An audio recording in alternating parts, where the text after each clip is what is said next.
So I selected this tapestry that was done by Walter Roggenkamp because it provides this sort of bridging between the Michaelic and the Raphaelic forces that are related to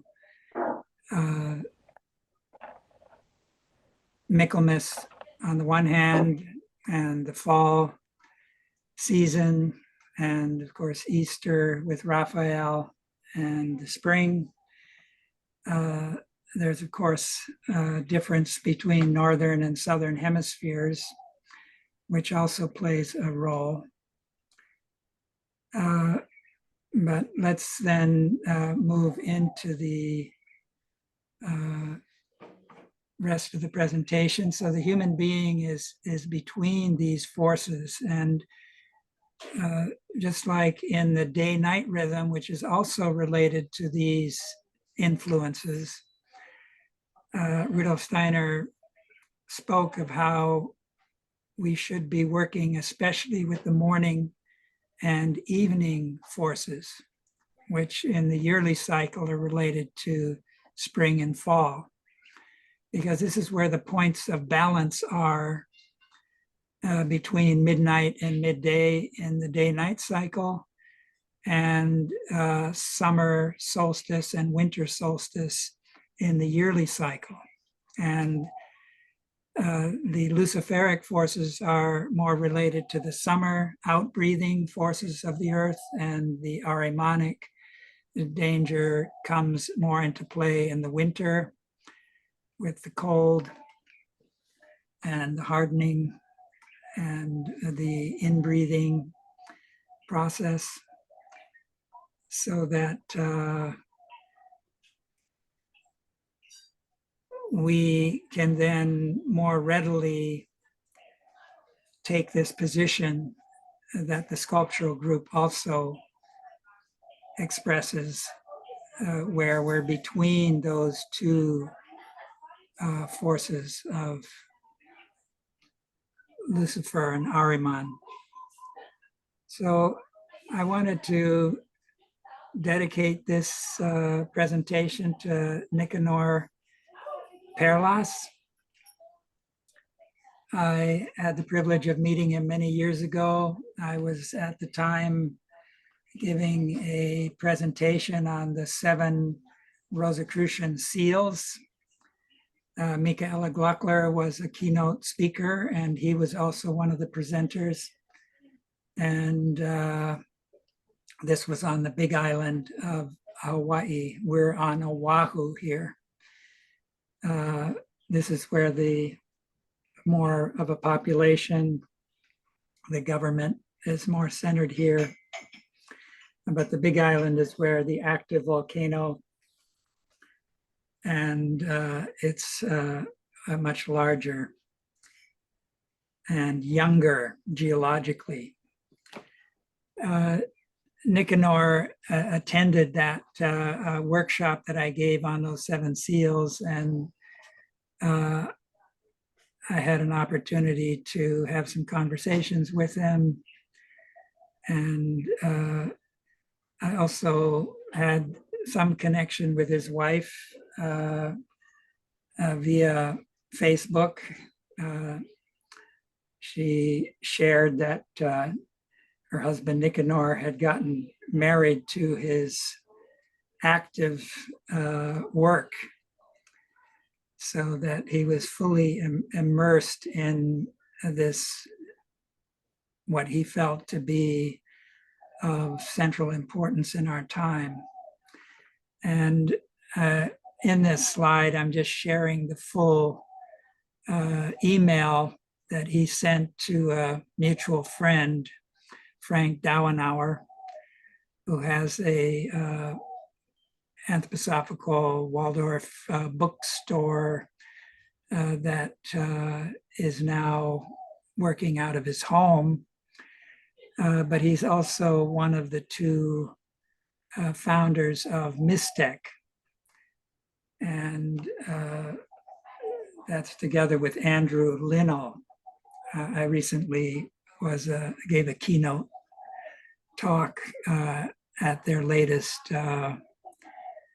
Mystec 2025 conference with the theme of the incarnation of Ahriman, or the challenge, or meeting the challenge of the incarnation of Ahriman.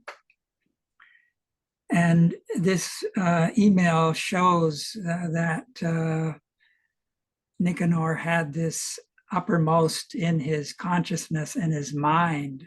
It was written the day before he crossed the threshold. And he's then speaking about, you've likely read it in the introduction, about the accelerated and almost unstoppable development of artificial intelligence, or near artificial general intelligence, AGI, is clearly on the horizon of our times. And some of the country's pioneering and deepest thinkers on the artificial intelligence topic, frankly, do not know how to deal with the increasing possibility of artificial general intelligence, not to mention artificial super intelligence within the next few years. So this is something he's seeing on the near horizon. And he, of course, spoke about that, or wrote about that, in his Humanity's Last Stand book. So he was interested in having a conversation with Frank about this topic.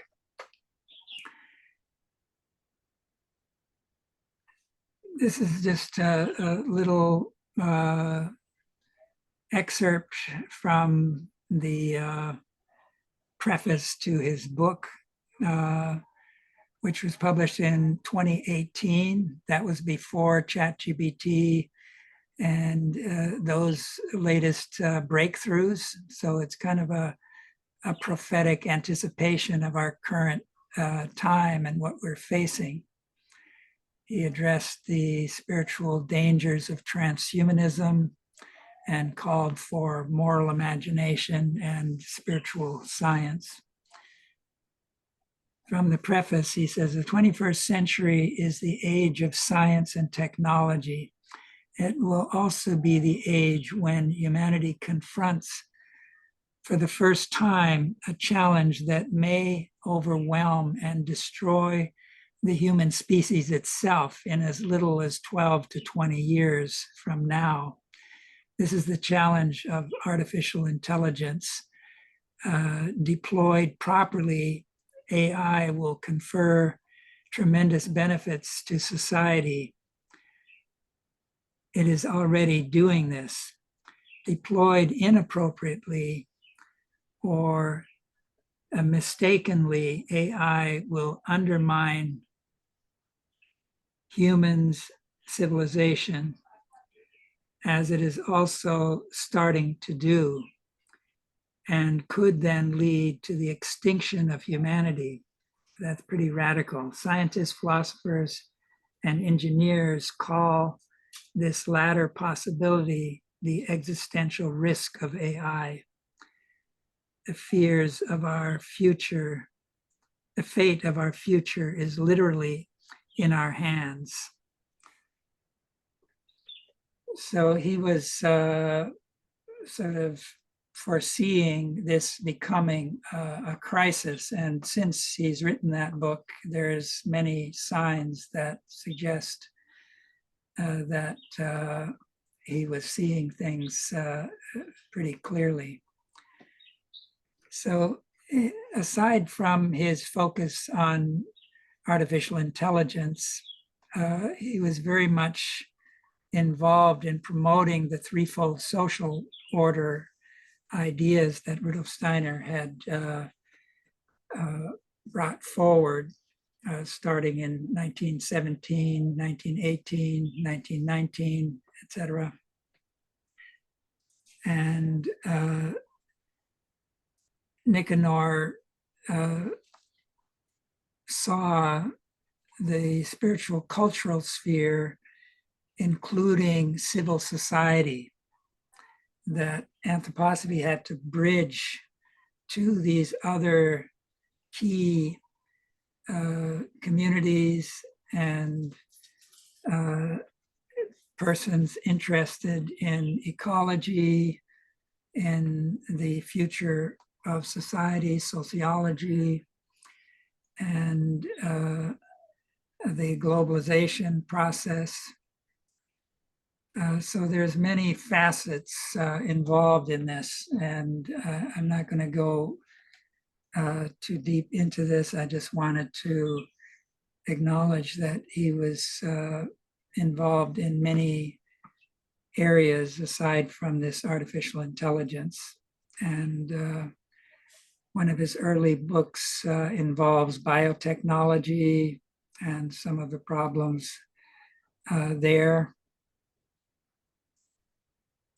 This picture of the whole Earth can lead us over to the next slide, which has to do with the cycle of the year and also in relation to the cycle of the day-night rhythm. One of the interesting things that Rudolf Steiner indicated was that what for us is the day-night cycle is for the planetary spirit, which is the Christ being who has united himself with the earth through the mystery of Golgotha and has since then been present within the earth's aura. And this is being magnified now through the second coming of the Christ in the etheric realm. Some of you may be familiar with Rudolf Steiner's indications that the Christ being was able to look into the human world through the angelic hierarchies. However, during the course of the 19th century, when materialism was reaching its peak, this experience of the Christ in the angelic realm underwent a kind of extinction, suffocation, a kind of death. And this can be described as a kind of second death of Christ that preceded this resurrection into the etheric world.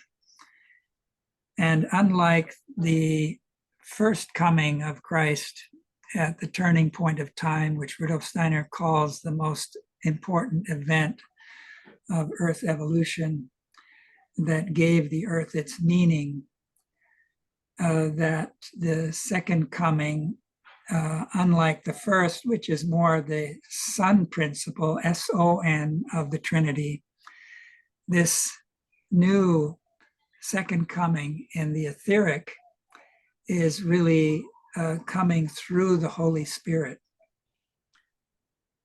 And so this is directly related to the realm of thinking. One could speak of resurrected thoughts and moral imaginations that flooded the etheric world through that overcoming of that death in the realm of the angels. Now there's, in the course of the year, the way the hierarchies see these things is they don't live in the world of space and time in the way that we do. So one of the Grail pictures is that time becomes space, meaning you see the whole cycle together as a whole, as a kind of panoramic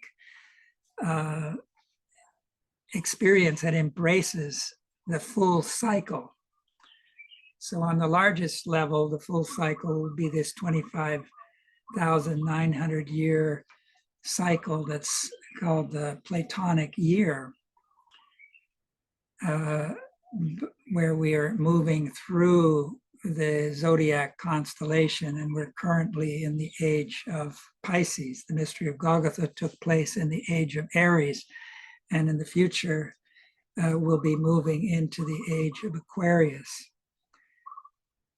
But at the present time, and this will continue into these future ages, there will be these 4 gateways into the new Sun-Earth mysteries that have been brought about through the union of the Christ with the earth.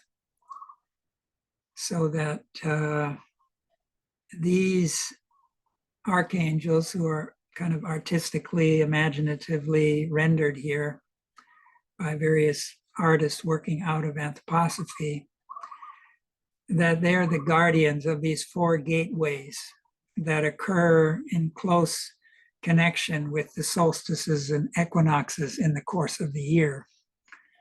Prokofiev, for example, has written a book on the cycle of the year as a path of initiation, which is very much something we can all practice. And I'll touch on this a little more as we go on, because there's some deep secrets involved here. So at the moment, we're at the Michael gate. But as I said before, the Raphael, those two need to be bridged in order to develop a kind of holistic experience of this, these deeper secrets connected with the cycle of the year. So the Holy Grail impulse is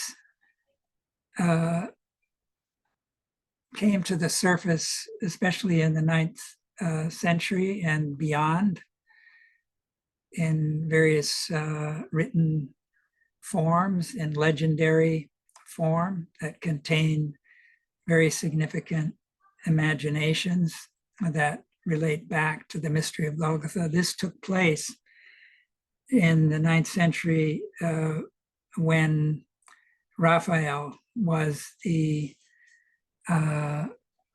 Archangelic who was in rulership at that time between 850 and around 1190. Here you can see those cycles. And this 9th century is of pivotal significance in the post-Christian period. And this is the time when the Catholic Church at the 8th Ecumenical Council denied the Trinitarian understanding of the human being and put forward this dogma that human beings were just body and soul, and the soul had certain spiritual characteristics. So the spiritual third was kind of taken over by the church and its priests and bishops, cardinals, the Pope, who were the spiritual authority. So Rudolf Steiner, in his Occult Science and Outline, often occult has become a word that's not as transparent as it once was in Steiner's time, so it's often translated esoteric science and outline in new editions. But during that, towards the end of that book, Steiner shares the hidden knowledge flows through quite unnoticed at the beginning into the mode of thinking in the men of this period. It is only self-evident that up to the present, intellectual forces reject this knowledge. But what must happen will happen in spite of all the temporal rejections, the hidden knowledge, which from this side takes hold of mankind now and will take hold of it more and more in the future, may be called symbolically the wisdom of the Grail. If this symbol, as it is given in legend and myth, is understood in its deeper meaning, we shall find that it is a significant image of the nature of what has been spoken of above as the knowledge of the new initiation with the Christ mystery at its center. The modern initiates may therefore also be called initiates of the Grail. The way into the supersensible world, the first stages of which have been described in this book, lead to the science of the Grail. To the degree to which the development of mankind will absorb the knowledge of the Grail, the impulse given through the Christ event can become ever more significant. To the external aspect of Christian development, the inner aspect will be joined more and more. What may be known through imagination, inspiration, and intuition about the higher world in connection with the Christ mystery will increasingly permeate the thought, feeling, and will life of humanity. The concealed knowledge of the Grail will be revealed as an inner force. It will permeate more and more the manifestations of human life. In other words, spiritual science is another expression for anthroposophy, is a Grail science. And Rudolf Steiner can be characterized as a Grail initiate. And the building, the first Goetheanum, which is kind of depicted here, this was kind of taken from a painting. This is a little modified version of a painting that was done as a curtain for the mystery plays at the Goetheanum. And it relates to the green snake and the lily. As some of you may be familiar, Steiner gave his first esoteric lecture at the dawn of the new age of light at 1900 on the theme of the esoteric significance of Goethe's fairy tale. And he said in other places that anthroposophy was really born germinally out of the seed provided by this fairy tale. So it's something worth spending some time with. And it's also referred to as the Johannesbau. On the one hand, it's referring to a lead character in Rudolf Steiner's mystery play, but it also relates to John the Divine, the beloved disciple.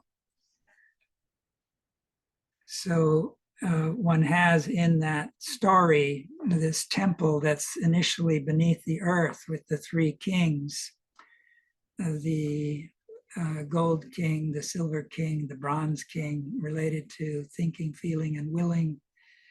And that the snake is able to go down there into those depths and illuminate that, and that makes the snake ready to sacrifice. And the snake then becomes a bridge between the two shores, and then the temple is able to arise. So this is then showing the Goetheanum, the first Goetheanum, as that kind of temple, and it has a kind of fontanelle which allows the spirit to shine in.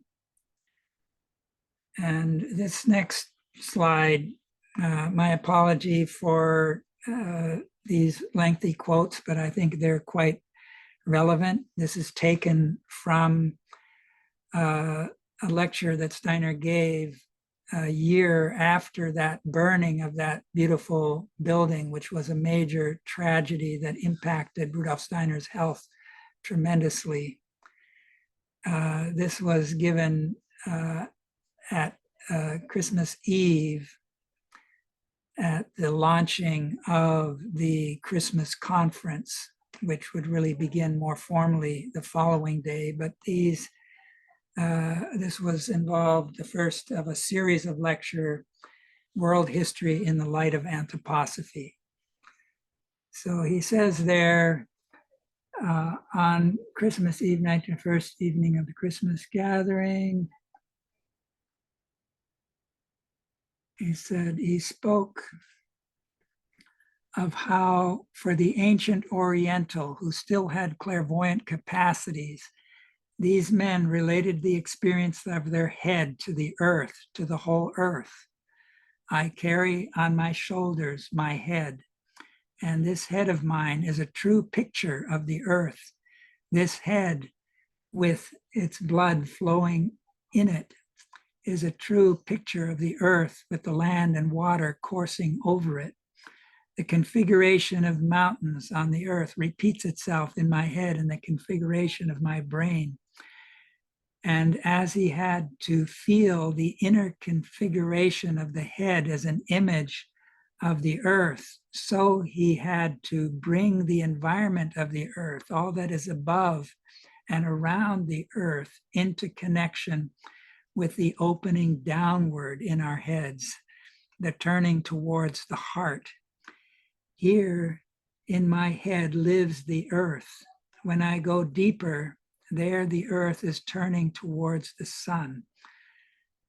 My heart is the image of the sun. Steiner had touched on this same theme the day before in the last lecture of the series of 14 lectures on mystery centers, which was also meant to prepare for the Christmas conference. So anybody who wants to get a deeper understanding of the Christmas conference and its significance should read those Mystery Center lectures. And of course, these World History in the Light of Anthroposophy, which was given in the evenings during that. And this was meant to culminate in the first anniversary of the burning of the Gutianum the year before, on New Year's Eve of 2022. So this Christmas conference will lead over to the anniversary of that. And it's important to study that, especially that lecture that he gave in relation to that anniversary, where he brings up the burning of Ephesus, where it was the jealousy of the gods, and the burning of the Gutianum, the jealousy of men. Meanwhile, in this World History in the Light of Anthroposophy, he's tracing the biography of certain individuals, prior incarnations of himself and a close associate, which I'll get into further. But I think what Steiner was doing, he was gave this drawing up here on the upper right, and he was trying to provide a key to the secret that was hidden, just like Solomon's temple has many secrets and mysteries connected with it. So too, this Rudolf Steiner as master builder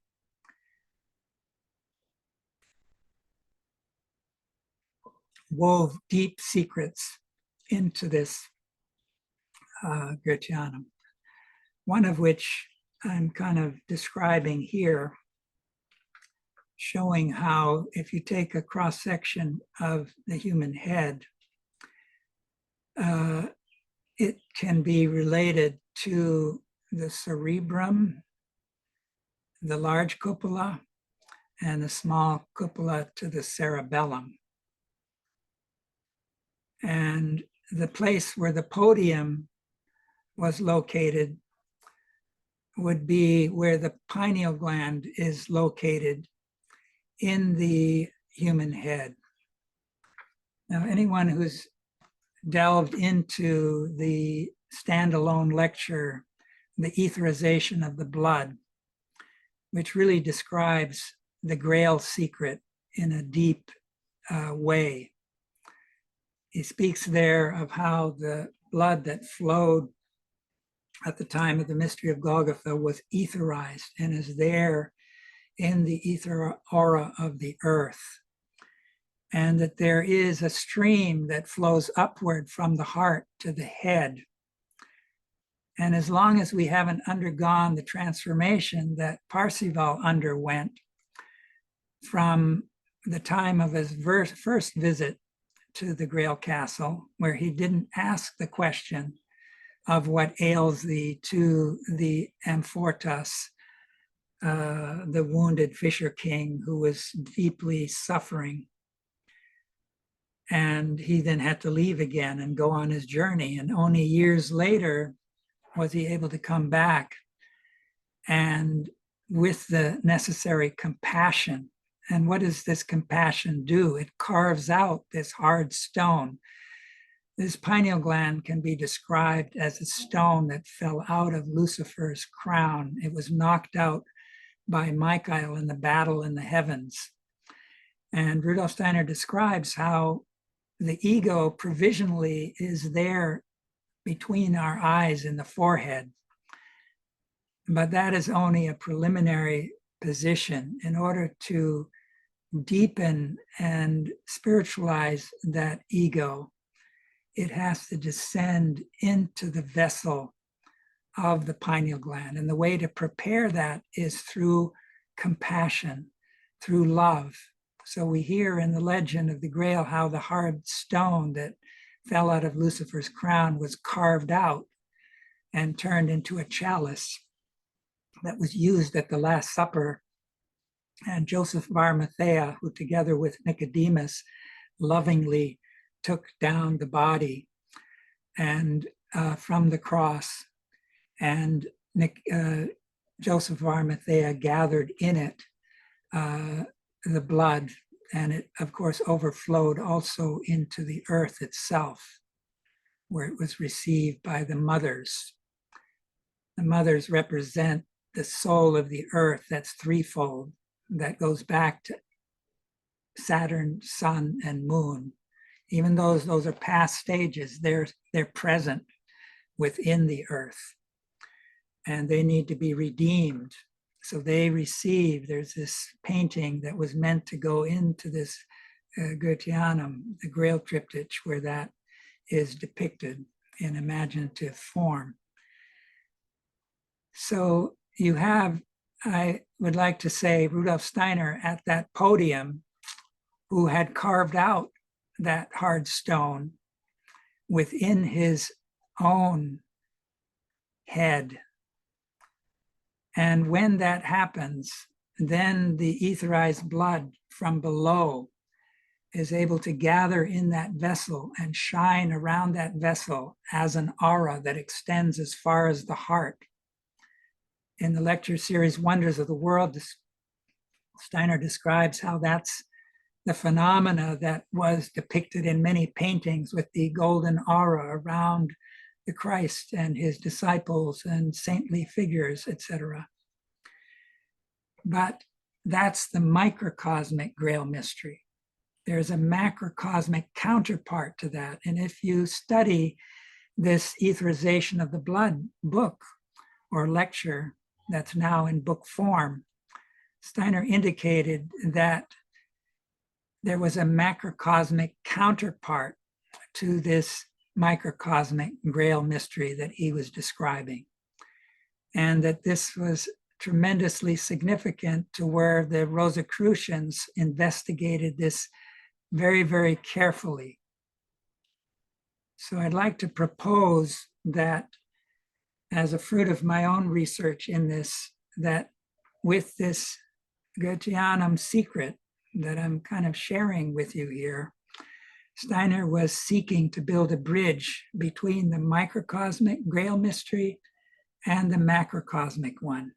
And the fact that at the beginning of that Christmas conference, he gave that drawing that we just looked at of relating the head to the earth, that may have been back then a little hard to fathom. But now that the internet and the World Wide Web and the data centers and artificial intelligence have been developing around the earth, relating it to the head and the brain, is no longer so difficult to grasp. But the heart is needed. Heart thinking is what Steiner was pointing to, a realm not just of the quantitative, but the qualitative. And here again is another important place. This is given in esoteric school. My own research, when I asked the question, is where is the macrocosmic counterpart to the pineal gland in the microcosm of the human head? And this led me to the center of the earth. And there's various ways to get there. For example, those who are familiar with the agricultural course, Count and Countess Kaiserling sponsored that event on their estate. And during that work that Steiner did to introduce biodynamics, which, by the way, involves the plant world are really embodying the sun beings on the earth. And Steiner reveals that they have their common center, their ego at the center of the earth. So the center of the earth shines for a number of reasons, one of which is expressed in these words here. We know that there's a battle at the center of the earth. We can glean this from the Rosicrucian understanding that the earth has 9 layers, and that they're kind of an inversion of the world of the hierarchies. So the first 3 layers relate to the 3rd hierarchy, the 3 middle layers to the 2nd hierarchy, and the 3 deepest layers to the 1st hierarchy, the seraphim, cherubim, and thrones. They're related to the will forces. So this is also, according to the Rosicrucian understanding, where the black magicians want to arrive, because there's the sun demon who wants to take over this organ at the center of the earth. And he's using these fallen Luciferic, Ahrimanic, and Azuric forces to achieve this end. These forces are related to the center of the earth. The Ahrimanic forces are especially related to the 6th layer of the earth. They oppose the sun principle. Luciferic beings in the upper layers oppose the Holy Spirit. And those Azuric beings oppose the Father God, who inhabits these deepest layers and associated with the human will. The foundation stone meditation helps you to grasp these things. So this is just like Steiner describes, that there is a battle at the pineal gland in the morning and evening when we wake up. There's a battle there if we haven't carved out this hard stone, and we repulse that etherized blood. But it's through deepening our understanding of the mystery of Golgotha that etherized blood of Christ joins the etheric stream that comes from the heart to the head, and can then be gathered in that vessel and creates this aura around the human head that extends up to the heart. The counterpart to that is the etheric aura that the Christ has given to the earth, that is now expanded through the second coming. This is the reopening of the land of Shambhala that had retracted in the past when the old clairvoyance was being lost. There's an emergence of a new clairvoyance. These are the resurrected thoughts that are available in imaginative living thoughts, but we need heart thinking to get there. With the event of Golgotha, when the blood flowed from the wounds of the great Redeemer, when the cosmic heart's blood penetrated the earth and its forces poured down as far as the center, the earth became illuminated from within and light rayed outward into the surroundings. The opportunity was then given to every single human individuality to experience this light within the self.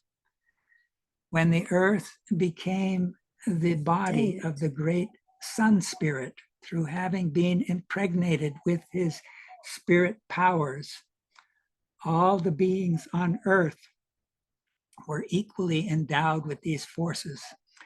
The seed was planted for the reunion of sun and earth. The physical body of Jesus of Nazareth was the mediator through which the powers of the cosmos were united with the earth aura. And when the blood flowed from the body on Golgotha, the earth was taken up again into the sun power. Since then, this Christ power streams from its center into the surrounding, and from the sun, Christ power streams into the earth. One is able to experience this power, this light, within oneself as a human being, when one knows oneself to be a part of the earth, which as Christ's physical body is infused with his being. Then the white light streams towards one from within oneself as it streams out from the center of the earth. So there's a lot going on at the center of the earth that we need to become familiar with in order to take up this battle with AI. Because intelligence used to be wielded by Michael, but the Christ descended from the sun to the earth. He left his highest principle, looking at it from human terms, the Atman principle, the spirit-man principle, and he wove his etheric aura into the ether body of the earth.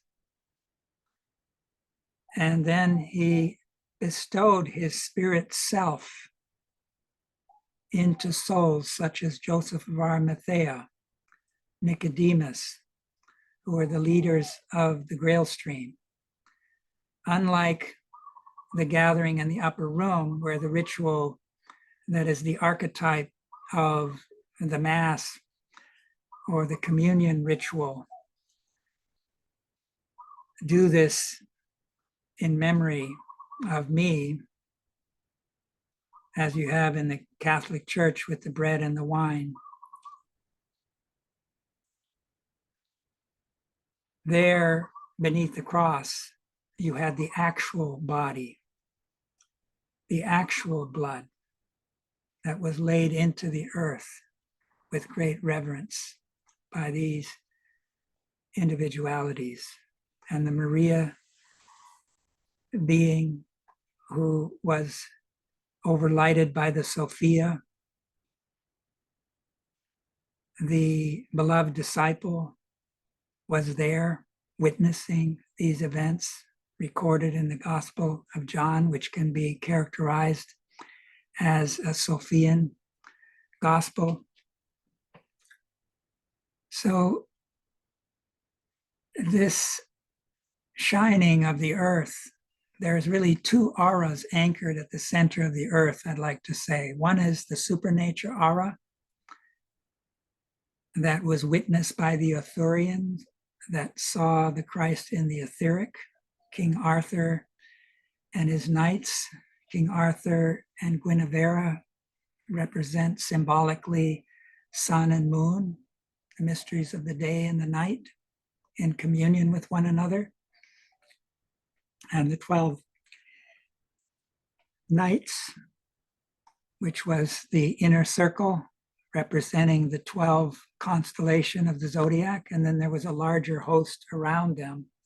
Each of those knights cultivated an affinity to a specific zodiac constellation. So when someone was to be initiated, all 12 would gather and pour in their forces.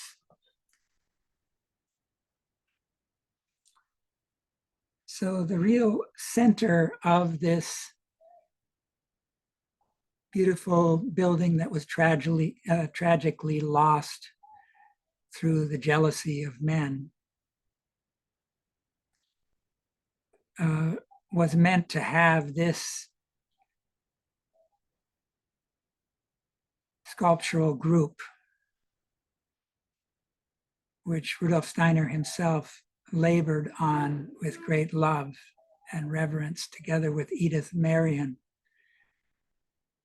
who tragically became sick after the fire and died soon after. Rudolf Steiner had actually hoped that he could have her join the original Vorstand.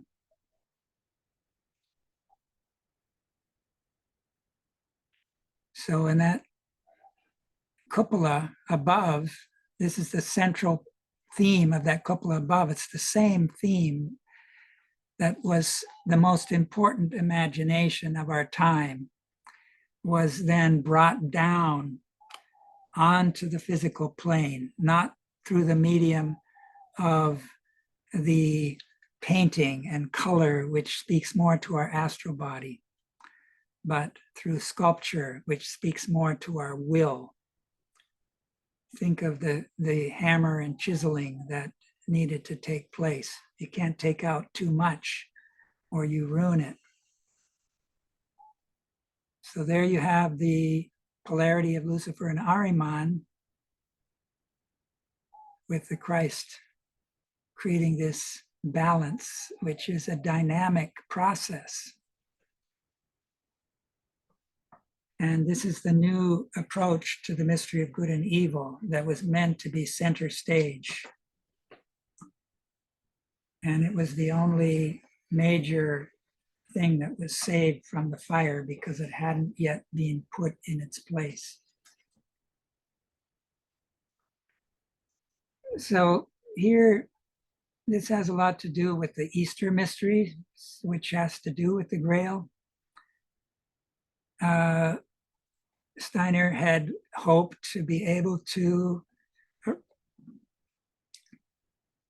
arrange the enactment of a ritual in front of this sculptural group that would take place at Easter and involve the Raphael impulse. And this Asya Turgenev drawing kind of shows how this caduceus, which is related to the Raphael impulse, was very much a part of this design that leads to that sculptural group in the back of the stage. So Raphael is the healing archangel. So this caduceus is kind of a symbol of that. And the future Jupiter condition has to do with an impulse we can only arrive at if we work with the second half of the Earth. The first half is related to the Mars forces. That's the incarnation phase of Earth evolution. The second half is related to the Mercury forces. That's the excarnating half. And this excarnating half eventually leads to letting go of the physical more and more. And we need this Raphael force to be able to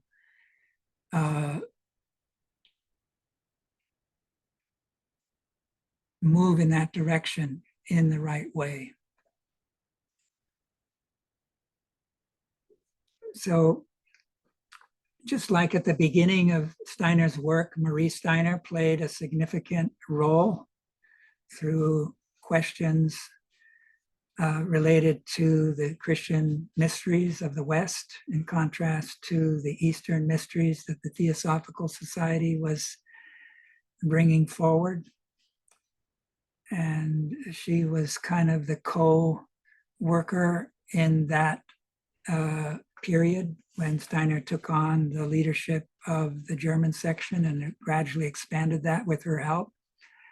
She was very much involved in the arts, eurythmy, drama, etc. But during the latter phase of his life, the relationship with Ita Wegman became more prominent. And she was, of course, a physician aligned to these Raphaelic forces of healing. And Rudolf Steiner was especially aligned to these Michaelic forces that came to expression in his philosophy of freedom. You can see it very much in his last letters to the members, which are sometimes called leading thoughts. At other times, it's called Michael mystery.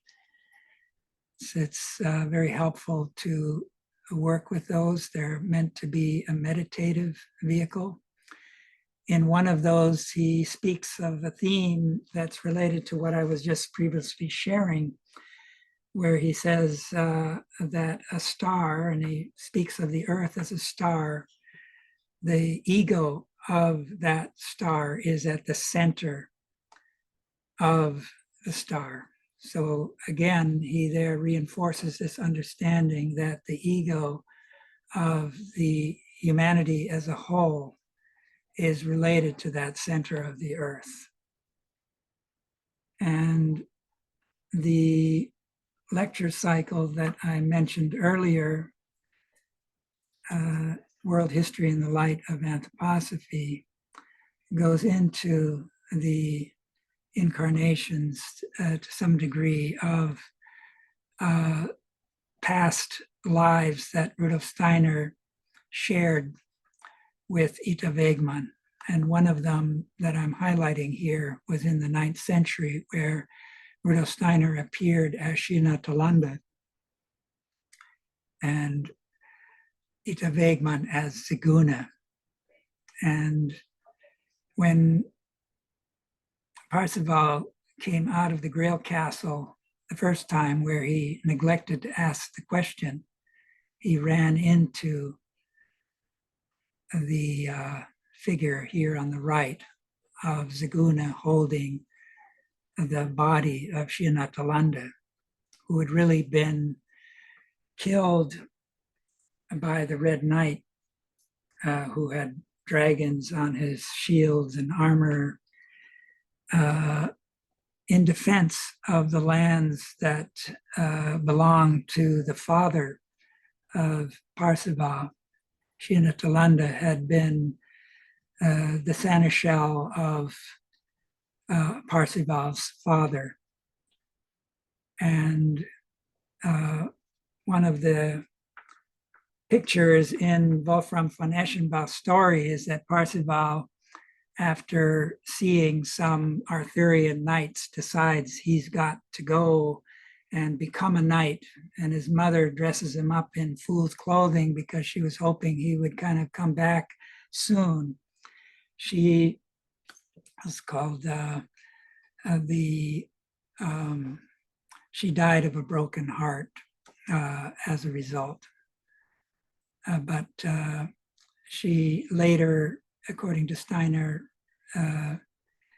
she had been incarnated in earlier age as Julian the Apostate, who was familiar with the threefold sun mysteries that go back to the past. So now she was, as in a new incarnation, that individuality was able to participate in the emergence of the new sun mysteries.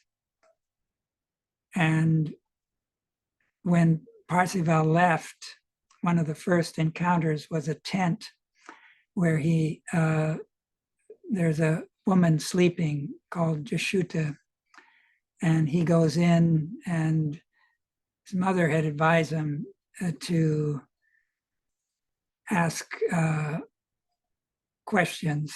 And so he was asking questions, but he ended up taking her ring, and she was all disheveled. He was a beautiful young youth. And then he departed, and her husband came and noticed that she was in a disheveled state. Her ring was gone, etc. So he was very angry at her, and then he rushed off to go after whoever it was that was responsible. But instead of running into Parzival, he ran into Shinatalanda. So Shinatalanda kind of died on his behalf. Shinatalanda later incarnated as Rudolf Steiner. So you could say in the Grail picture, you have a knight on a Grail horse, but there's always a dead accompanying person. So Shinatalanda, the Rudolf Steiner of that time, overlighted the destiny of Parzival in an intimate way. And of course, the Grail has a cosmic significance. The Easter Grail moon speaks of that. And the Pietà was an embodiment of that at the time of the mystery of Golgotha, where the Maria Sophia, the Solomon Mary, who had been united spiritually with the Nathan Mary. And this was then a bridge for the Sophia being to actually commune with the Solomon Mary.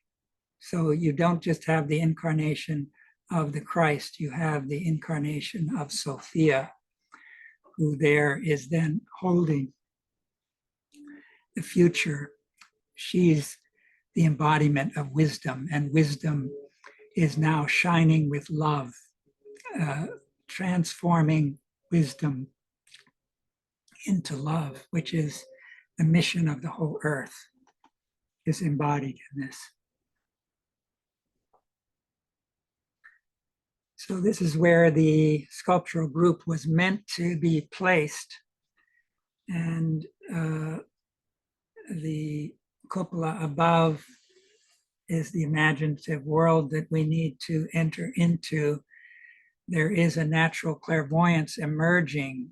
Shambhala has been reopened. The ether body that was in the Atlantean time still expanded out over time, drew in. And by the time we reached the beginning of the Greco-Latin period, it had fully entered the human being as a kind of etheric double to the physical body. But then in the later Greco-Latin period, it began to expand in the region of the head, and more recently in the region of the heart. And this is really the basis of the emerging new clairvoyance. And the second coming provides the potential content. But of course, this delicate organ, which is related to the pineal gland, the inner eye that needs to be opened. If you can think of a lemniscatory relationship between head and heart, and Steiner mentions this in the midst of a course called Question and Answers with Teachers. He's talking about the Cassini curve, which has to do with this lemniscate form. And he then shifts and says, this same form is there in the human being. One pole is in the head, and there you have the pineal gland at the center. The other pole is in the middle realm, the rhythmic system, where the heart is in the center. And of course, the larynx, which is where we need to forge the Grail sword, the micro-logos force, is in the middle, where the two poles of a lemniscate cross.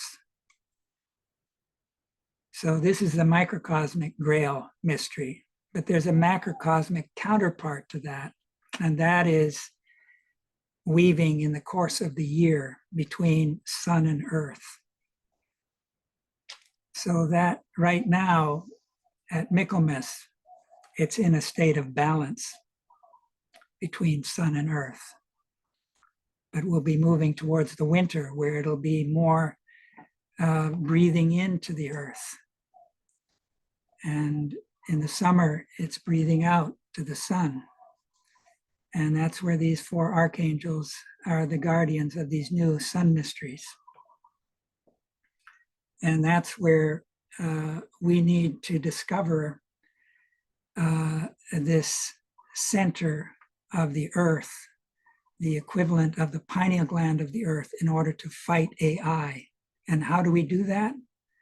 Just like the rhythm of the year, we can work with this battle at the pineal gland, carve out that hard vessel. That's the individual task. Collectively, by celebrating the seasons, we can impact that equivalent of the hard stone at the center of the earth. We can help it to grow into a much stronger aura, which involves building the New Jerusalem. In a conversation that Rudolf Steiner had at the time of the agricultural course, this is the 28th conversation, esoteric conversation that Rudolf Steiner had with the Countess Kaiserling. She was a clairvoyant who had this imaginative capacity. And in that last conversation, what she would do is she'd do her own research, and then she'd wait for an opportunity to speak with Rudolf Steiner and ask him questions. Well, on this occasion, she had prepared by investigating the interior of the earth, and especially the center of the earth. And so, as part of this conversation, she had followed a soul called Hölderlin, who was a German poet, who, instead of ascending into the higher worlds, into the astral world after death, he had descended downward into the interior of the earth, and she followed him.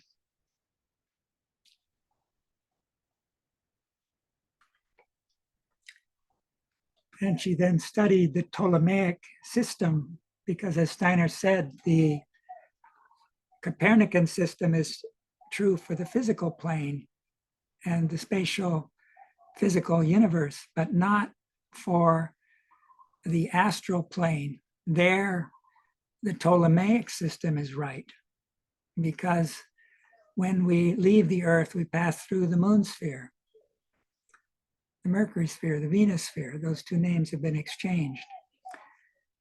But she asked him then, is the center of the earth golden? And he said, yes, it's golden. It's shining with gold. And in that conversation, we hear that the Christ penetrated these layers of the earth through the mystery of Golgotha and established his throne at the center of the earth.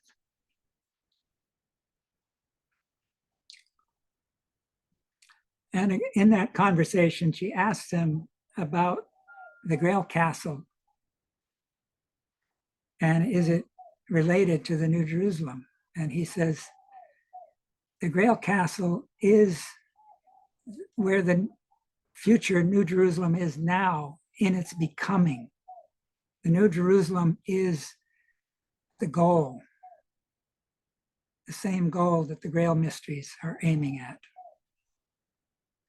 And he referred to the Count and Countess Kaiserling as the Iron Count and Countess.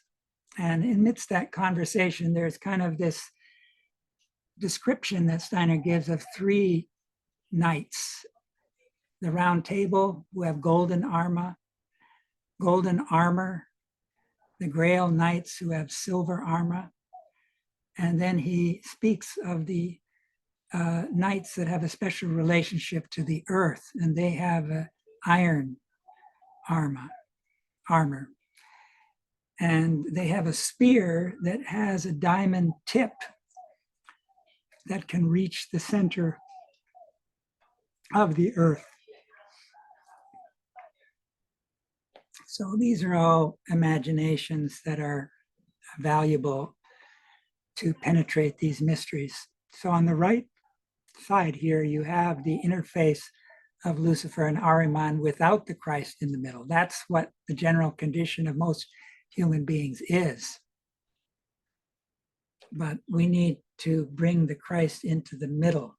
Steiner indicated that Ahriman attacks from below, Lucifer from above. Lucifer was cast down by Michael as the dragon in earlier times and awakened human thinking in the head. But Ahriman comes through the dark will. And if there is no Christ in the middle, in the heart, then he can take hold of everything that's Luciferic and pull it down to serve the lower nature, because Ahriman can only reach up to the lower nature. And so this is the key, is to have the Christ in the human heart. And that's related to the pineal gland carving out the hard stone. Compassion for those around us, expanding our identity to include our karmic relationship, karmic circle, and paying our karmic debts, etc., and living for humanity as a whole. Here you can see a kind of overlay of the first Gratianum, which was destroyed, and the second Gratianum. And on the below right there, you can see how the second Gratianum was a metamorphosis of the podium. The podium is where the word was spoken. And so this was the house of the word, the Logos mysteries that had lived in Ephesus. Heraclitus celebrated this, but now it was being renewed. The mysteries were being renewed. Aristotle, who had been a pupil of Plato, who in turn was a pupil of Socrates, those two latter having brought the Greek mysteries into their philosophy.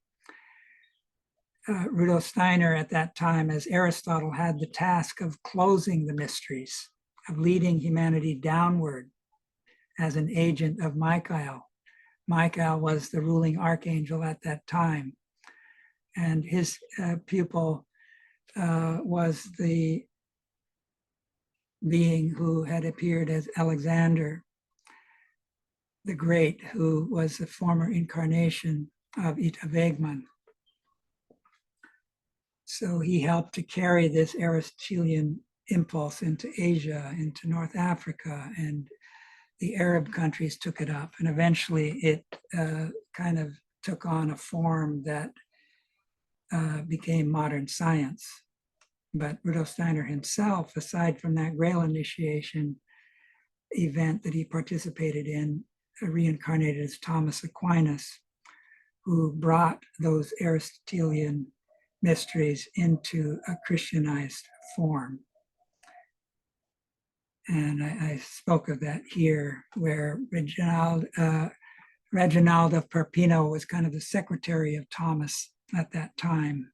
And that was Ita Wegman's past incarnation. So here we have a drawing that Steiner gave in a lecture, April 8th, it's the fifth lecture in the cycle of the year. Just like we talked about the day-night cycle, the mystery temple, Steiner kind of worked with that in the Freemasonic ritual work, where you had the three altars. The one altar in the east was the Michael altar. It was related to the morning sun. And then you had the midday altar, which had a sun over it, where you have then this sort of relationship to Uriel, and then you have the altar in the west, where you had then the will come to expression, this thinking, feeling, willing, these three altars. And you had then this one to the Raphael forces, if I got it right. But you had then the forth the entry to that chamber. And that was related to the midnight. And that was only given in the higher grades. And that was related to the mystery of the midnight sun. The midnight sun is seen through the earth at Christmas time, where the earth becomes more transparent to a particular stage of clairvoyance. The Nordic mysteries practiced this capacity where in the megalithic culture, they could see through the stones. They would sit under those menhirs and other structures with stones overhead. And they learned to see the sun, the etheric sun forces that pass through the stone in order to train themselves to be able to see the sun at midnight in the Christmas time when the soul of the earth was most drawn in. So here you have Steiner wanting to help people not to work so much with the day-night rhythm, which he did in those that esoteric work in the esoteric school at that time with the Freemasonic ritual work, with the 3 altars and then the 4th. But rather here, it's in relation to these 4 gateways and the spirit of the earth. And he's then giving some hints as to certain qualities, moral qualities that we need to cultivate. And we've already looked at these archangelic period, who is like God.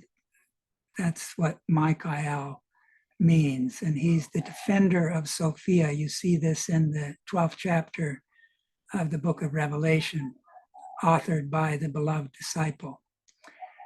And he can be characterized as the son of Sophia. And Michael is the countenance of Christ. In preparation for the mystery of Golgotha, he was the countenance of Yahweh, but at that time he was a night spirit. Now he's a day spirit. And so he's the ruling spirit. And since this 1879 transition, he's been ascending to the rank of an Archai, a time spirit. That means his rulership extends to the entire earth. Here's Rudolf Steiner giving us a hint that there's another way of seeing through the prologue to the Gospel of John. In the beginning was the Word, and the Word was with God, and the Word was God. Steiner points out that the word was, of course, translated from the Greek or the Ahrimanic, but was meaning that was the case then. But we need to see that the word is an expression of the thoughts that are behind the word, that are being expressed through the word. So here he says, in the beginning was the thought, and the thought is something infinite. And the life of the thought is the light of the eye. May the illuminated thought fill the darkness of my eye, so that the darkness of my eye take hold of it, the living thought, and live and weave in its divine beginnings. This is where we need to think of heart thinking. And if we take Steiner's philosophy of freedom and understand that our human organism separates our sense impression from the realm of thought, but we have the capacity to intuit through moral imagination and inspiration. We can intuit the thought that is related to that sense impression, because all of the material world has arisen out of the world of thought, divine thought.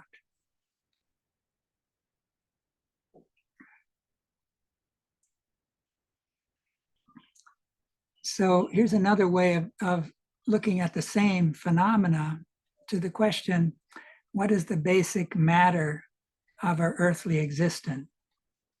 Spiritual science answers, all matter on earth is condensed light. There is nothing in material existence in any form whatever, which is anything but condensed light. Whenever you reach out and touch substance, there you have condensed, compressed light. All matter is in its essence light. So what is that light? I would be quoting too many of Steiner's lectures if I had to, read that out, but he says that the light that streams from the sun is thought. This is in one of his lectures on color, where he speaks of the color in the universe as an expression of the feeling of the universe and the hierarchies that are hidden behind the outer forms of the universe. And that darkness is a manifestation of the will of the divine hierarchies that are related to the physical universe. But they have withdrawn from the actual matter of the universe that we're living in with our bodies in order to prepare for human freedom. Because as long as they're living within us in a living way, we're not free. That was the case when Micha was still ruling cosmic intelligence at the time of Aristotle and the like. But in order to prepare that freedom, Micha had to let go of the cosmic intelligence.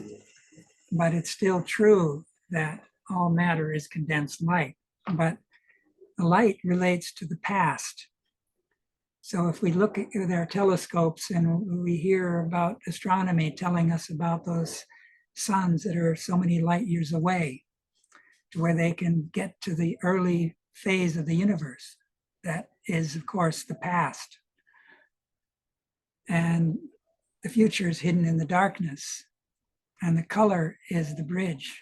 Goethe worked with color in a special way, unlike Newton, who put a prism out there and let it refract the light onto a screen and look at it from outside. Goethe took it and put it up to his eye and looked at the interface between light and darkness, and he noticed that's where color arises. And that was a qualitative experience. He was an artist as well as a scientist. And he saw the way that Newton was treating light as a torturing of light. So all the more what we're doing with light, we're identifying with electricity, which is really fallen light. That fallen light of electricity is decaying light.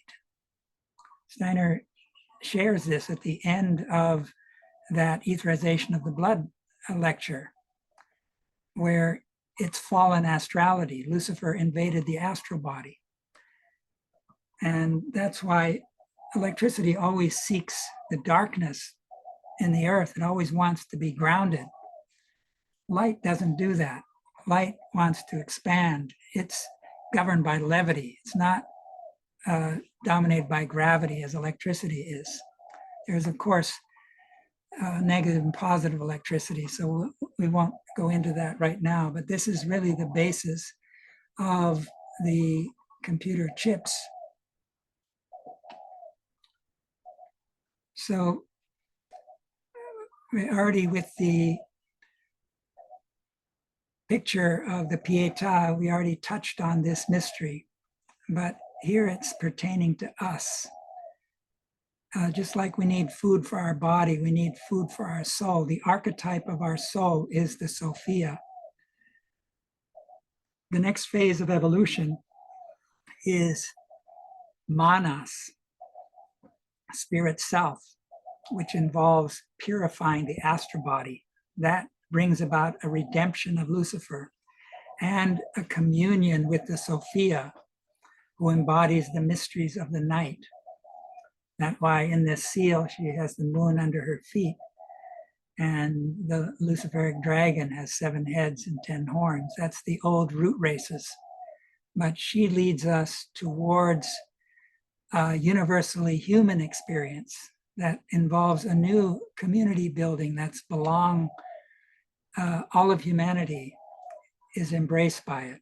The whole earth pictures tell us of this earth as a blue, watery sphere in the cosmos.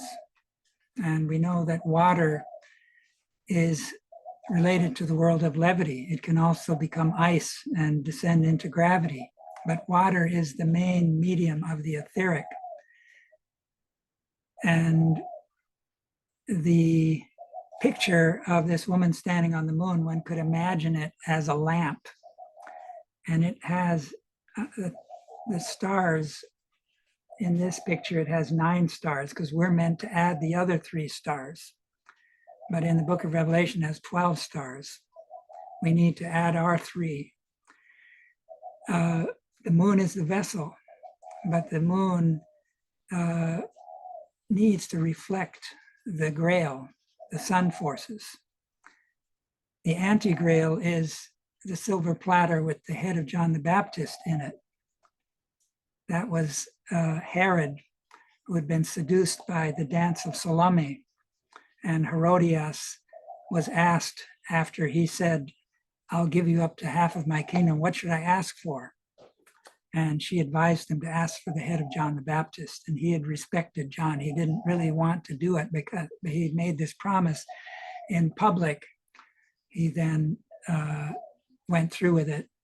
And so you had really this sacrificial act of this John the Baptist, who then later, according to what Steiner shared about his last address, that this soul of John the Baptist united with Lazarus John at the raising of Lazarus, and the two became one.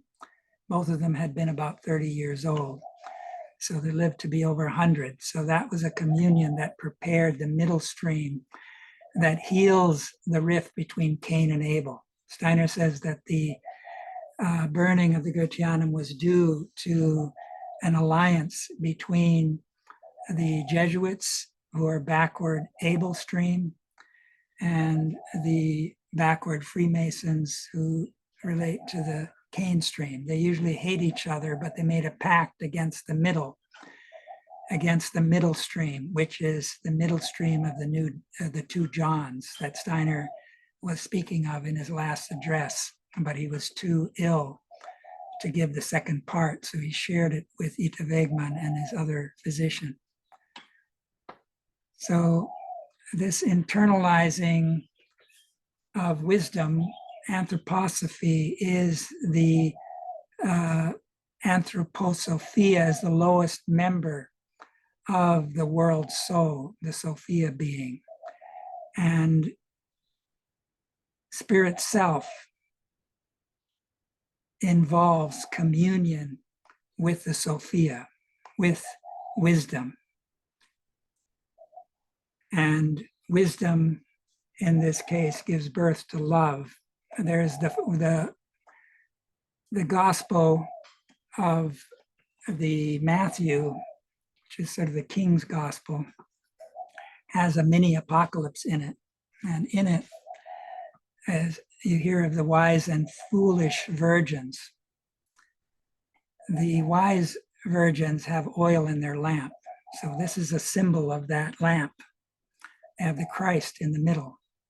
Some of the old Eastern paths of initiation didn't yet include the Christ. They want to transcend the earth. Certain schools of Buddhism still want to they see the physical body as involved in samsara. They want to get off the wheel of rebirth. They want to transcend through the crown chakra into the realm of nirvana, etc. But this can end up bypassing the Christ event. And that's where the Christ asks, I was an hungered and you fed me not. I was in prison, you visited me not. In other words, the compassion that Buddha actually embodied as a precursor to Christ was missing. So that's what we need we need the oil in the lamp. So I talk about purchasing it from the Christ being. So I know this is a picture that Steiner gives in the lecture of the Isis Sophia. I think it was in 1920. He gives a reversal of the Isis Osiris myths for our time. He said the world picture of Copernicus, Galileo, and Kepler is a Luciferic construction precisely because it arose from and corresponds to our Ahrimanic forces of knowledge. Its content, please distinguish here between method and content, is a Luciferic one. Steiner spoke of a new Isis legend as relevant for our time as the death of Osiris by Typhon Ahriman was in the Egyptian age.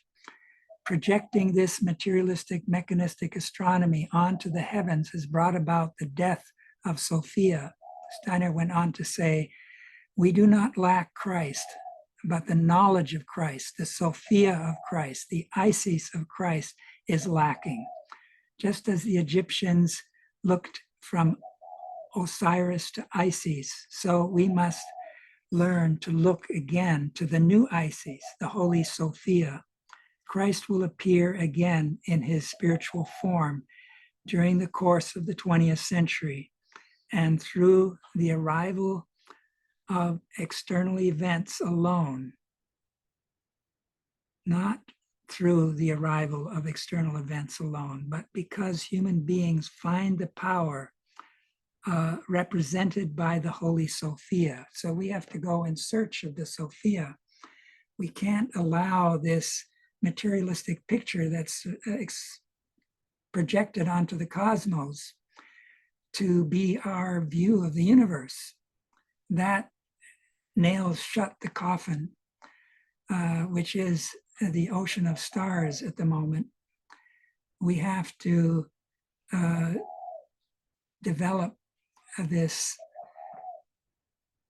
quest to a point where it is a matter of our heart and not just of our heads.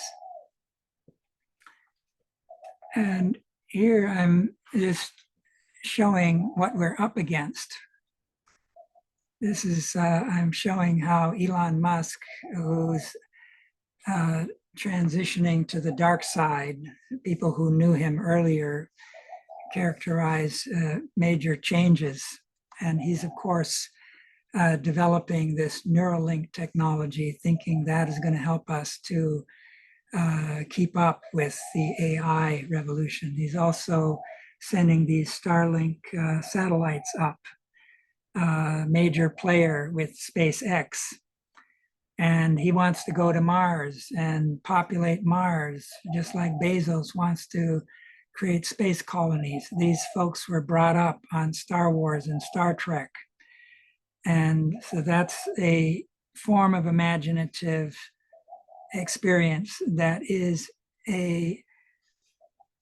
seeded by materialistic science, where we are, like with the SETI project, looking for aliens out there and sending messages and waiting for, got all these satellite dishes trying to listen in to other civilizations. They figure they've got a formula of how many they think there may be out there. But so far, there's little evidence. But anyways, this is a huge, very expensive process. And of course, Elon Musk bought Twitter, turned it into X, he loves that X. And Steiner spoke of how Ahriman first appeared as author in Nietzsche, and that other authors would come many fields. And so he also spoke of how around the time of 666, there would be the third 6-6 cycle, which 1998, there would be human beings who are embodying these sun demon forces, which Ahriman is serving. And if we listen to Rudolf Steiner about the Michael school that took place between the 15th century and culminated in a kind of a ritual that Goethe received in miniature and expressed in his fairy tale of the green snake and the lily, the picture we can get is that this world of intelligence that is the basis of our freedom, we needed this modern scientific worldview, which especially the English people have been launching. They have a special predisposition towards the consciousness soul. And Steiner was especially sad for them when the Goetheanum burned down, because he said they need to witness the spirit on the physical plane, which this first Goetheanum was meant to do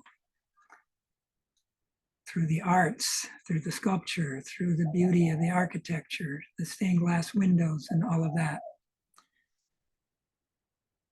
So we have human beings, and this is involving, if you study Steiner's geographic medicine, 2 lectures, the second one speaks about the human double. This human double enters the human being just before birth and generally has to leave just before death. But its ambition is not to have to leave at death. And so transhumanism is an inspiration that I would suggest is from Ahriman working through the double. The double is deeply seated in our will, in our unconscious, and the Ahrimanic forces have an affinity to it. And there's a special geographic relationship that the double has. There's areas where the Luciferic double is more in the foreground. You say in the Eastern Asian hemisphere. In the West America is where the Ahrimanic double is strongest, especially where the north-south mountain ranges are. And we know they run up through Canada on the West Coast, the United States, and down into South America. This is aligned to the magnetic forces. Lucifer is related to the Luciferic, the electrical forces that are decaying light, fallen astrality. Ahriman is related to magnetism. Magnetism captures the electrical forces. So Lucifer's karma is Ahriman. And Lucifer stands more in connection with the feminine side of human nature, Ahriman more in connection with the masculine side of human nature. And geographically speaking, there is an affinity between the American continent and the masculine predisposition and the Asian realm and the more feminine. That's why all the world religions were born in the East, because these people generally have a looser connection with the physical, just like in a female incarnation, we have a looser connection to the physical body. Whereas in a male incarnation, we tend to overshoot the lower boundary and penetrate into Ahriman's realm. So that's what's happening in this picture.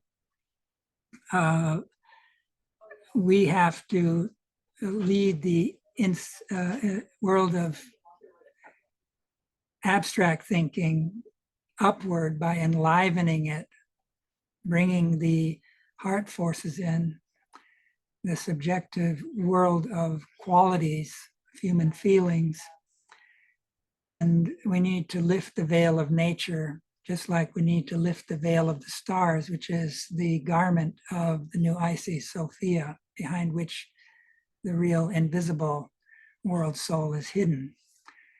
And then we can begin to move from imagination to inspiration, and then intuition represents a communion with these hierarchical beings who overlight and are waiting for us to knock, waiting for us to cross those thresholds, those 4 gateways in the course of the year. The 9th century is when thinking first really came down after Michael had released it. And so that was of pivotal importance. And in the middle of the 20th century, computers were invented and began to play an ever more important role. And more recently, AI is in the foreground. At this 8th Ecumenical Council is where this separation occurred as a result of the council held in the Hagia Sophia, dedicated to the Sophia. It's become a mosque in the meantime. That's the same period, the same time when Parzival was crowned King of the Grail, according to Steiner's research. It's the same time when the stream of the Knights of King Arthur united with the Grail stream, which is depicted in Wolfram's storytelling. And, it's 16 chapters, and these are related to the 16 petals of the throat chakra. So the whole book is related to unfolding the Grail sword. So there's many things that converge. There was a council in the spiritual world between Aristotle and Alexander and Harun al-Rashid and his counselor. That was a hopeful bridging that didn't happen. Instead, Harun al-Rashid incarnated as Francis Bacon and launched, through his influence, the Royal Society and modern science.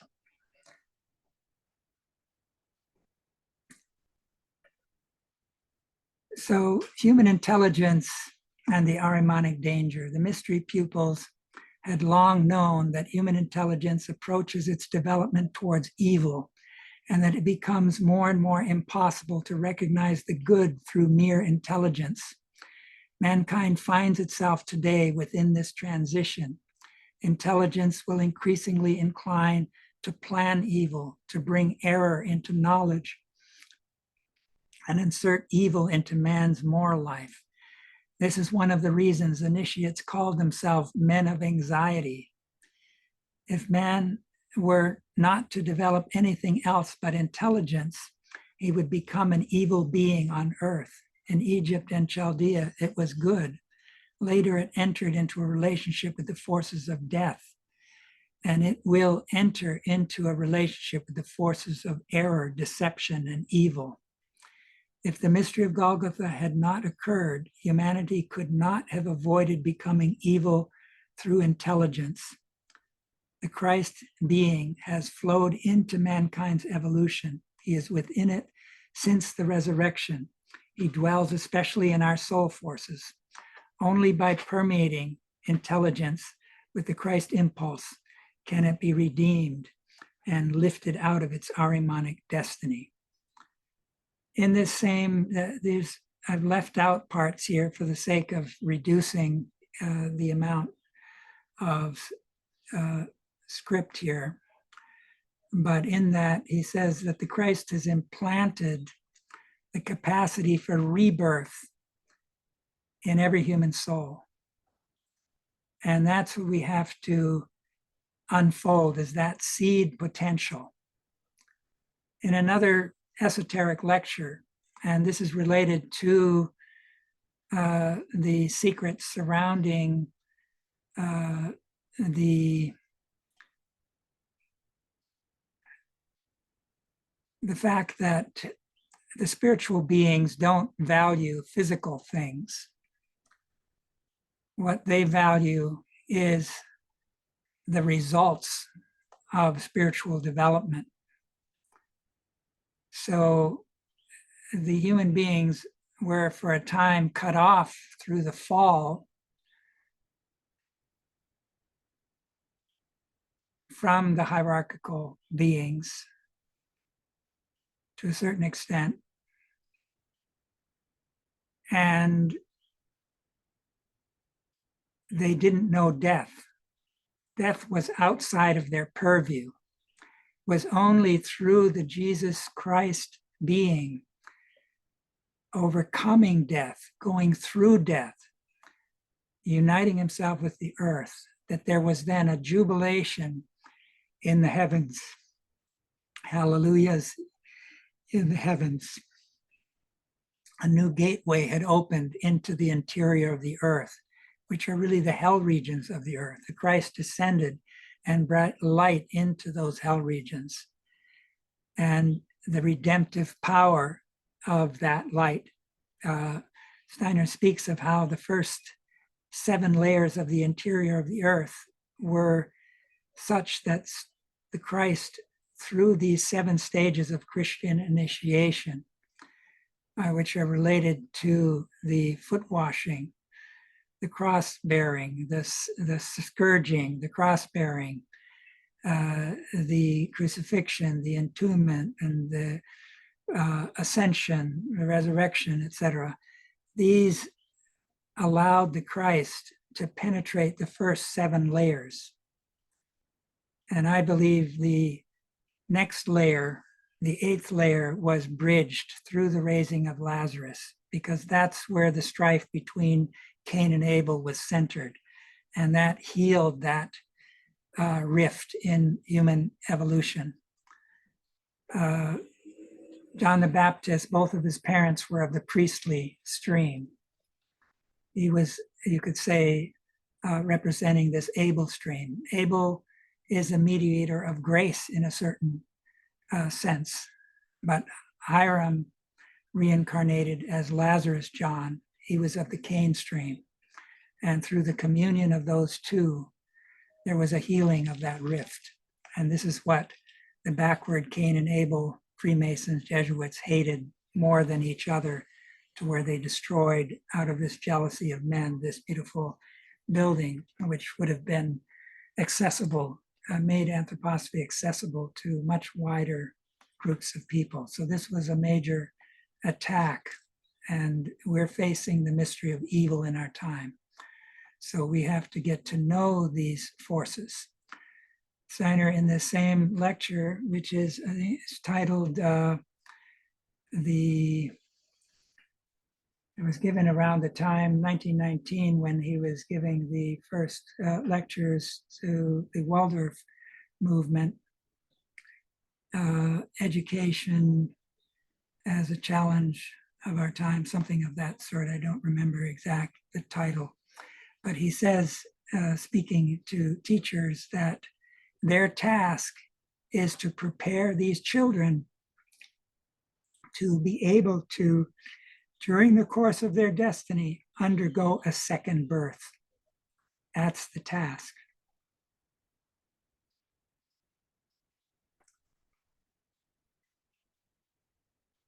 Mission of Michael. We have asked about the origin of human intelligence, which has its instrument in our head organism. This intelligence stems from the Michael deed commonly depicted in the casting down of the dragon. The dragon represents the Luciferic impulse, which now lives in the human head.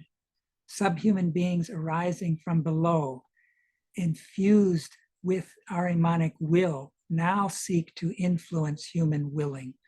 Just as the Luciferic beings influence thinking, these Ahrimanic beings burrow into unconscious layers of the soul and body, drawing in all that is unredeemed by the Christ impulse. They aim to control willing, as Lucifer once controlled thinking.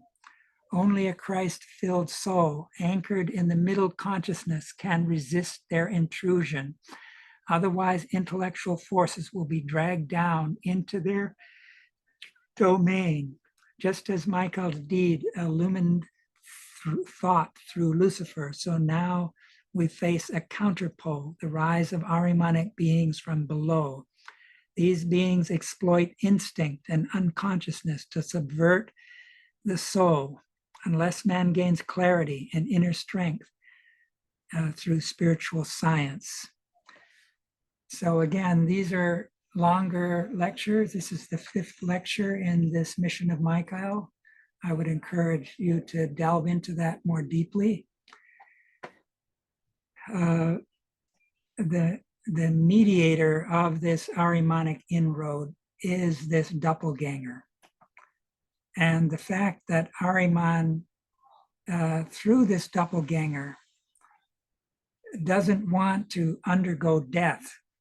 In that same lecture, Steiner says that in the old moon period, the angels were going through their human stage, and they had the evolving human being as a part of their own lower nature. We only had Germina, like the physical body from old Saturn, the etheric from old Sun, and we had our astral body being formed.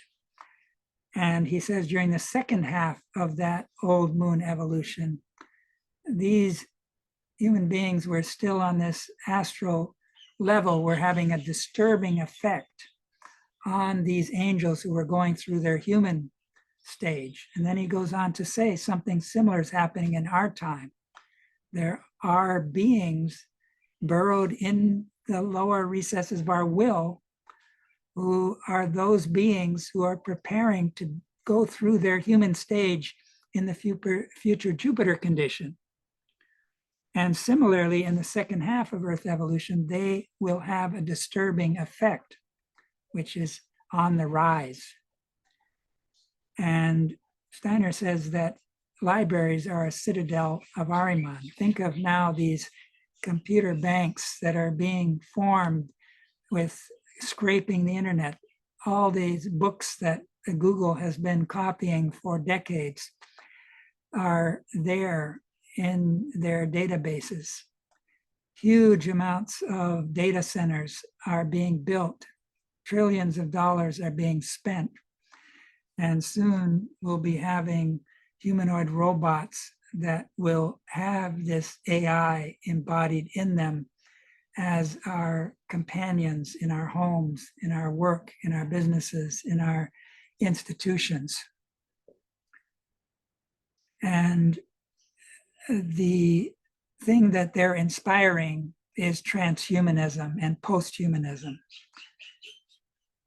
This is to have us believe that we have the task of helping these beings to achieve their human stage prematurely, which means actually taking over our own evolution and lying to us and saying this is how we achieve immortality. So AI is turning into a religion. And I don't have time to go into that, but I have a lot of evidence of it that I've been gathering. But what we need to work on is the dawning of an inner sun that can expel these dangers. The experience of spiritual, and together with it, the vision of the spiritual, can re-enter the vision of the outward material world in a new way. The knowledge of nature acquired through the age of materialism can be comprehended in the soul's inner life in a spiritual way. Michael, who is spoken from above, can be heard from within, where he will begin to dwell. Speaking more imaginatively, this may be expressed as follows. The sun nature, which for long periods man received only from the cosmos, will begin to shine within his soul. He will learn to speak of an inner sun. This will not prevent him from knowing himself to be an earthly being during his life between birth and death, but he will recognize that this his earthly being is led by the sun, he will learn to feel as a truth that a being places him in his inner nature in a light which shines indeed upon earthly existence, but which is not enkindled within it. In the dawn of the Michael age, it may still seem as if all this were very far remote from humanity, but in the spirit it is near. It only needs to be seen. A very great deal depends upon this fact that the ideas of man do not merely remain thinking, but in thought developing sight. These are imaginative sight. It is Michael's mission to bring into human etheric bodies the forces through which the thought shadows may regain life. Then the souls and spirits in the supersensible world will incline towards the enlivened thoughts, and the liberated human being will be able to live with them, just as formerly the human being who was only the physical image of their activity lived within them. So here we have not just the angel inclined towards us through this awakening of this imaginative, moral imaginations, ethical individualism, as Steiner called it, but also the dead, especially those departed souls who have a spiritual heritage they're bringing with them, fellow anthroposophists or human beings who, like Nicanor, Perlas, who we're remembering at this time, would incline towards us. So in the book of Revelation, it speaks of two beasts in the 13th chapter. You have the first beast who rises out of the water. So you have to imagine in the 10th and 11th chapter, you hear of a being who has 1 foot on the water, 1 foot on the dry land. His countenance is like a sun. It's a rainbow above his head. There's 7 thunders that utter their voices. There's a book like a scroll written within and out in his hands. And John is encouraged to take that book and eat it. So we have to not just take these imaginations into our intellects, we need to work their way into our hearts, into our will, into our digestive system. We have to bring will into our thinking.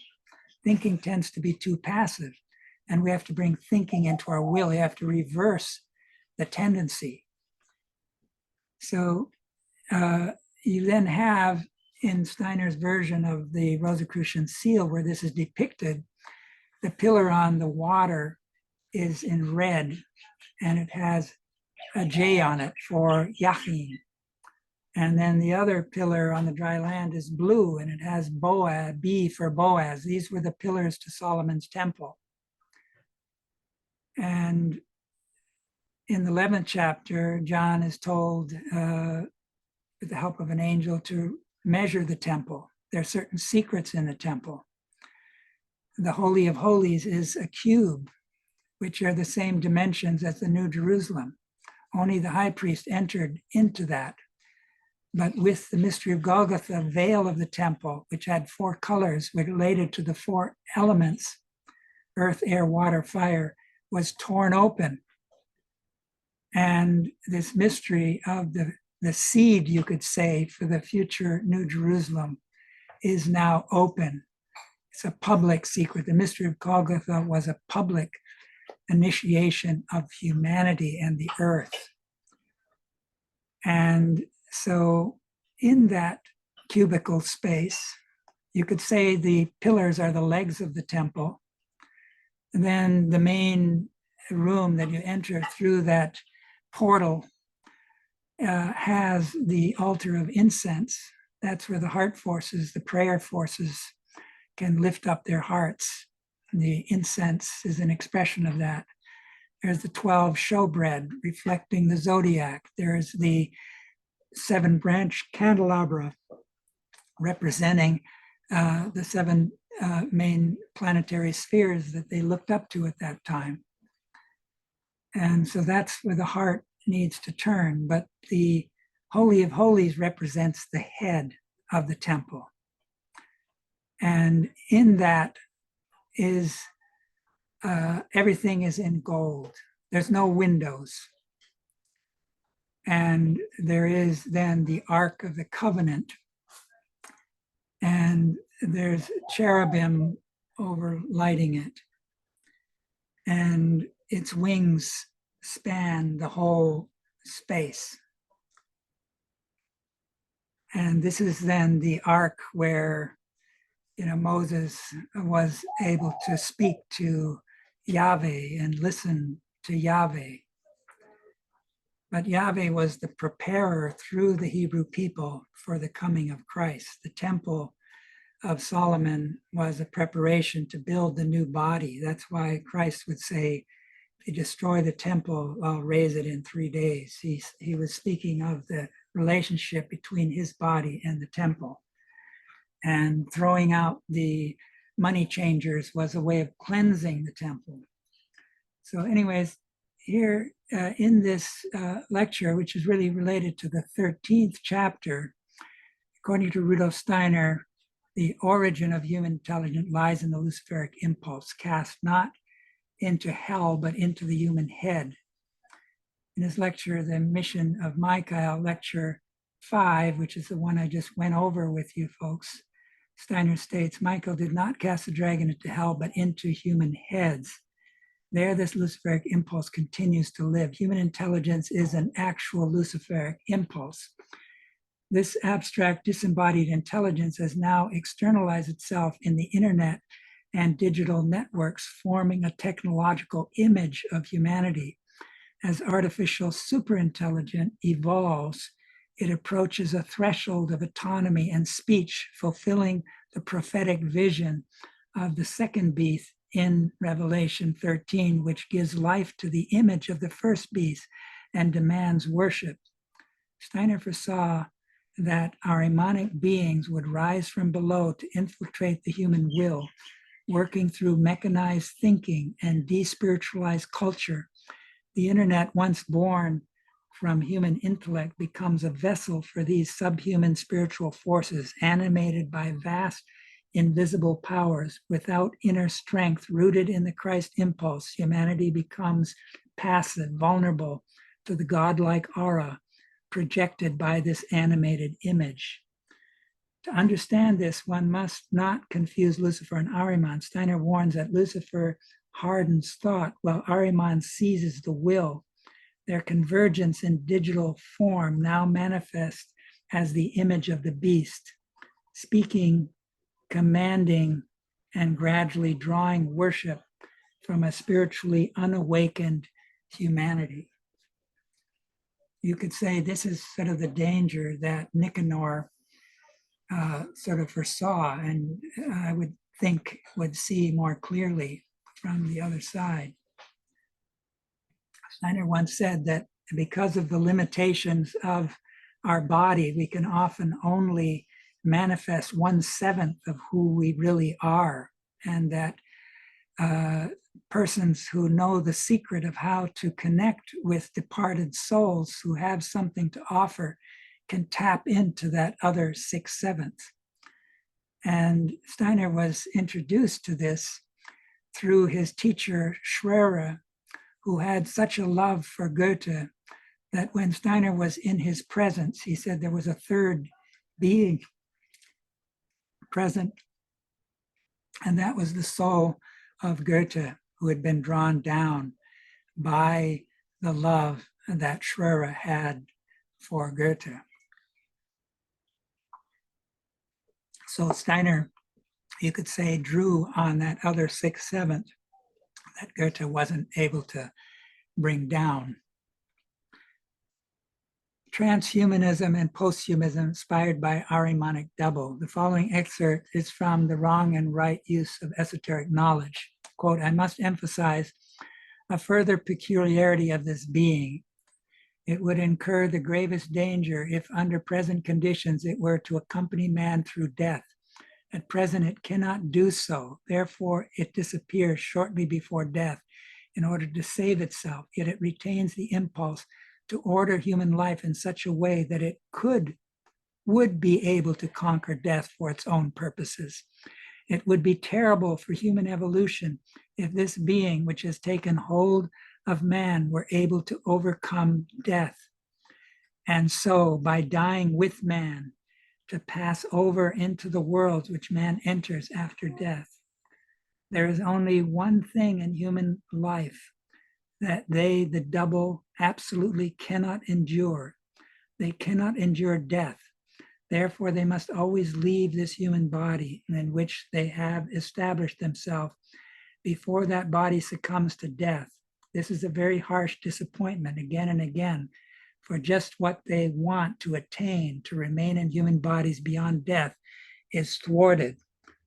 To do this would be a lofty achievement in the kingdom of these beings. Up until now, they have not attained it. So they have an ambition to do so, and they're especially powerfully active in Silicon Valley. If you look at the Atlantic Ocean, the under ocean pictures, you see a classical mid-oceanic ridge that spreads where new matter arises from the interior of the earth and spreads in both directions. And you can get magnetic signatures from the rocks on both sides to show that they arose at the same time out of that mid-oceanic ridge. So you can kind of date things that way. But in the Pacific, due to the fact that in the Lemurian period, Yahweh took the hardest forces out of the earth, which was in danger of hardening human bodies to the point where they would have become rigid statues. The human souls had to ascend into the planetary spheres, and only the strongest, which were referred to as Adam and Eve in Genesis, could remain on the earth. But by taking out the hardest forces, which involved the moon being taken out in the Pacific and becoming a satellite that then moved around the earth, that created a balance between sun and moon forces. And Yahweh then works from the moon. Yahweh is especially related to form. And just like the pituitary gland is an organ that Christ works through, the pituitary gland is one that Yahweh especially worked through. Yahweh is related to form. He helped to develop the perfect physical body for the Jesus being through the Hebrew people. And if you remember David, the house of David fighting against the giants, well, the pituitary gland can give birth to giantism and dwarfism if it's not in perfect harmony with the archetype of the human being. So you have this cooperation between the moon and sun forces with humanity, and the ambition of these subhuman being, the double, with the help of Ahriman and inspiring people towards transhumanism to think they can become immortal by creating a means of uploading human beings into humanoid robot, for example, thinking that would bring them immortality. And numerous billionaires who got the most physical belongings at stake have aligned with these beings because they don't want to leave all that wealth and power behind. So they're drawn to fund efforts towards transhumanism and ultimately post-humanism. So many things seem to go smoothly these days because they're done mechanically, but the development of technology is spinning away over people's heads. It is increasingly becoming a huge force that works on its own and that people cannot stop with their own available abilities. We can face these machine forces only by striving to bring spirituality to the extreme consequences of our actions. That's where Nicanor Perlas, he was a man of action. That alone will make it possible to stand firm against the overwhelm of this cultural machine, that one brings spirit and love into action. This alone will make it possible to stand against the being overpowered by the machine culture. Too few people today develop real initiative. There is much desire, but too little will. I think it was because Nicanor was a will person. Will can give rise to intuitions. It's those intuitions that had him write this book having to do with humanity's last stand. So here we have sort of just a little gesture of the march of the humanoid robots. You know that the Sophia robot was made a citizen by the Saudis, that's mentioned in Nicanor's book. We talked about Elon Musk earlier. He's got his humanoid robots. He expects to be churning out a million of them in the not too distant future, and not to be left behind. Zuckerberg is wanting to create his meta bots, could also call them Sukbots. Unitree, which is a Chinese company, has a very agile robot that is only $5,900. So it's getting into price range. And of course, China has been the factory of the world for the longest time. So they have more robots than all the rest of humanity combined in their factories, et cetera. But now America's kind of in a Cold War with China, and there's a huge competition between America and China in this specific sphere. So there's a geopolitics of AI, which one would expect if one studies etheric geography. Technology has become a centerpiece of geopolitical power struggles, with nations increasingly wary of relying on foreign tech for critical systems. Data centers are now critical infrastructure in the global digital economy. These sprawling server farms handle over 95% of the world's internet traffic, underpinning everything from streaming videos to cloud AI services. The competition is marked by rising trade barriers, competing AI ambitions, and scramble to secure control over data and the digital tools of the future. International relations in 2025 are defined as much by geotechnological disputes as by the traditional geopolitics, with global forums and alliances being reshaped by debates over digital dominance.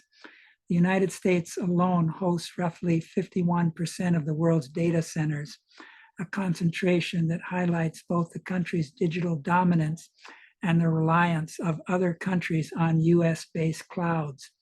This dominance has prompted other nations and regions to race to build up their own data center capacity, eager to ensure their data resides on home soil. According to research from BGG Henderson Institute, by the total capitalization of the 1,000 largest public tech companies in the world, the US accounts for 24.7 trillion, 5 times the share of Asia Pacific market and 18 times that of the European market. The US also has the world's largest data center capacity and has secured the most reliable access to chips. So there's a place where Rudolf Steiner, in the folklore or folk soul cycle, says that unlike the many other countries who have Archangel as their folk soul, that the United States of America has a backward archai. which works, you could say, in opposition to Michael.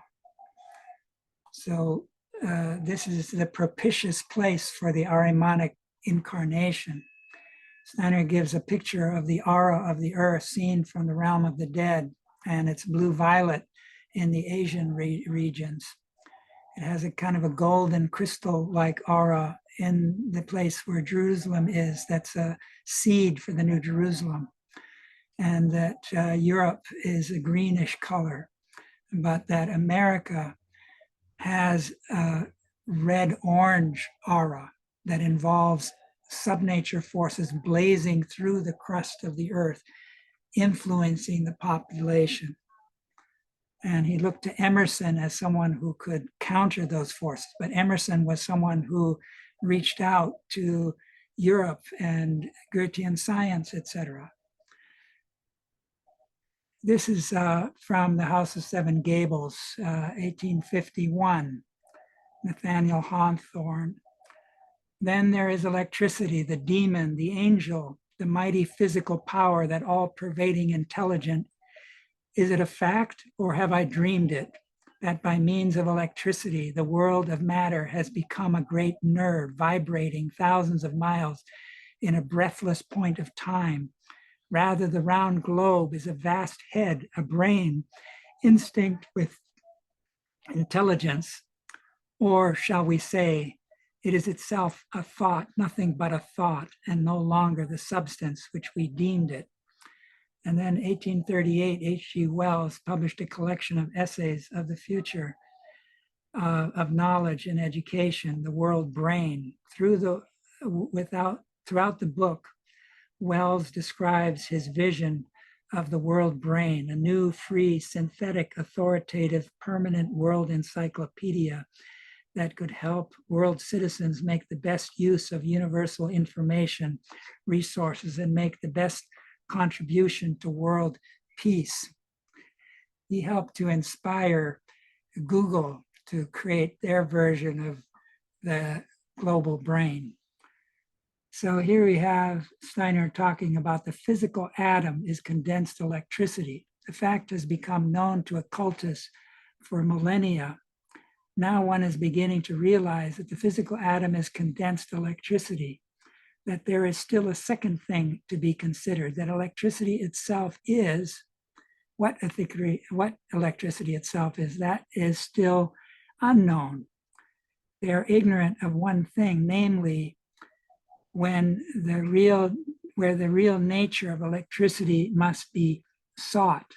This nature of electricity cannot be discovered by means of any outer experiment or through outer observation. The secret which will be discovered is that electricity, when one learns to view it from a particular level, is exactly the same as what human thought is. Human thought is the same thing as electricity, viewed one time from inside, another time from outside. Whoever is now aware of what electricity is knows that there is something living within him, which is a frozen state, forms the atom. Here is the bridge from human thought to the atom. One will learn to know the building stones of the physical world. They are tiny condensed monads, condensed electricity. In that moment, when human beings realize this extremely elementary occult truth about thought, electricity, and the atom, in that same moment, they will have understood something which is of the utmost importance for the future and for the whole of the sixth post-Atlantean epoch. They will have learned how to build with atoms through the power of thinking.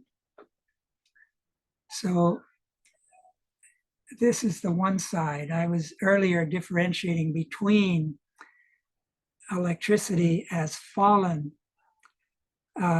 light and light in terms of the light ether.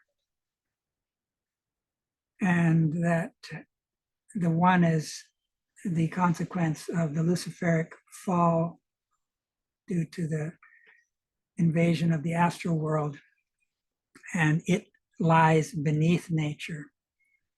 It's governed by gravity, whereas light is governed by levity. So we are in the middle, caught between these two sets of subnature and supernature forces. And the same is the case for the entire Earth and our solar cosmos. And in this understanding of nature, and this is something that Steiner spoke of in his very last letter to the members, that electricity leads down into subnature, and that we can only counter the danger by reaching as much above nature into supernature, which begins with the etheric as we've descended into subnature, which compared to Steiner's time is very, very deep into subnature. So the middle world is the world of nature. There's the lower boundary. In a male incarnation, we tend to overshoot in a downward direction. That gives us a kinship to subnature, and in a feminine incarnation, we have a kinship to supernature, to the etheric world. And this is one of the reasons that Steiner then says there is growing contrast between men and women in Anglo-American spiritual life. An increasing difference between men and women will arise in Anglo-American civilization. Anglo-American spiritual life will, in essence, descend to future ages through women. It says in another place that feminine incarnations will become more and more important in the future. There is apparent in the West, from certain mysterious depths, a tendency to oppose the teaching of repeated earth lives. It is desired in certain spiritual centers to cause the gradual cessation of these repeated earth lives. The object is this: to transpose certain human souls into a condition in which after death they feel more and more akin to the forces of the earth, acquiring almost a mania for earth forces. The Anglo-American race is striving after a strange ideal, no longer to return into earthly bodies, but to influence the earth from beyond, becoming as souls ever more earthly. Practices are, he mentions in other places, physical sports as one of the means of doing this, like you could say football. Practices are intended to instill in man a vivid sense that his body belongs to the earth, not just I am my arm, my leg, but I am also the force of gravity in my limbs. A very interesting point is that this ideal can be appropriately followed only by the male population. In spite of political endeavors, an increasing difference between men and women will arise.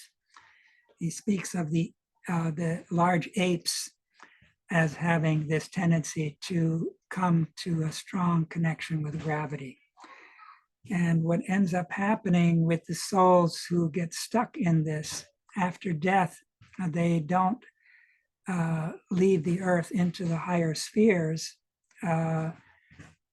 We generally go through purgatory, and eventually, after about a third of what our earthly biography was, if we have heavenly fruits to unfold, we pass through the moon gate into the lower Devachan or lower heavenly region, and eventually through the sun gate into the higher Devachan or higher heavenly region, which is a world of tone and sound, where the tone ether, sound ether is at work. But instead, these souls gain affinity to the interior of the earth because they've succumbed to the beings who are inhabiting those subnature spheres. And as we create this electromagnetic aura around the earth, these dead then live in that electromagnetic aura, which contains the thoughts that are involved in these computer systems. So Steiner speaks of certain brotherhoods who are actually motivated to do this, and they want to replace the being of Christ with another being who's never incarnated before. And they can then draw some of these souls that have become kind of prisoners of the earth and become kind of negative centers.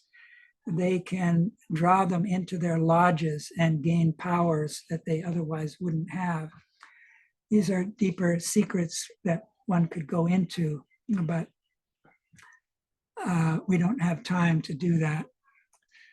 This is just the last letter that Steiner gave from nature to subnature. By far the greater part of that which works in modern civilization through technical science and industry, wherein the life of man is so intensely interwoven, is not nature at all, but subnature. It is a world which emancipates itself from nature, emancipates itself in a downward direction. Entering the purely earthly element, he strikes upon the Ahrimanic realm. With his own being, he must now acquire a right relationship to the Ahrimanic. But in the age of technical science, hitherto, the possibility of finding a true relationship to the Ahrimanic civilization has escaped man. He must find the strength, the inner force of knowledge, in order not to be overcome by Ahriman in this technical civilization. He must understand subnature for what it really is.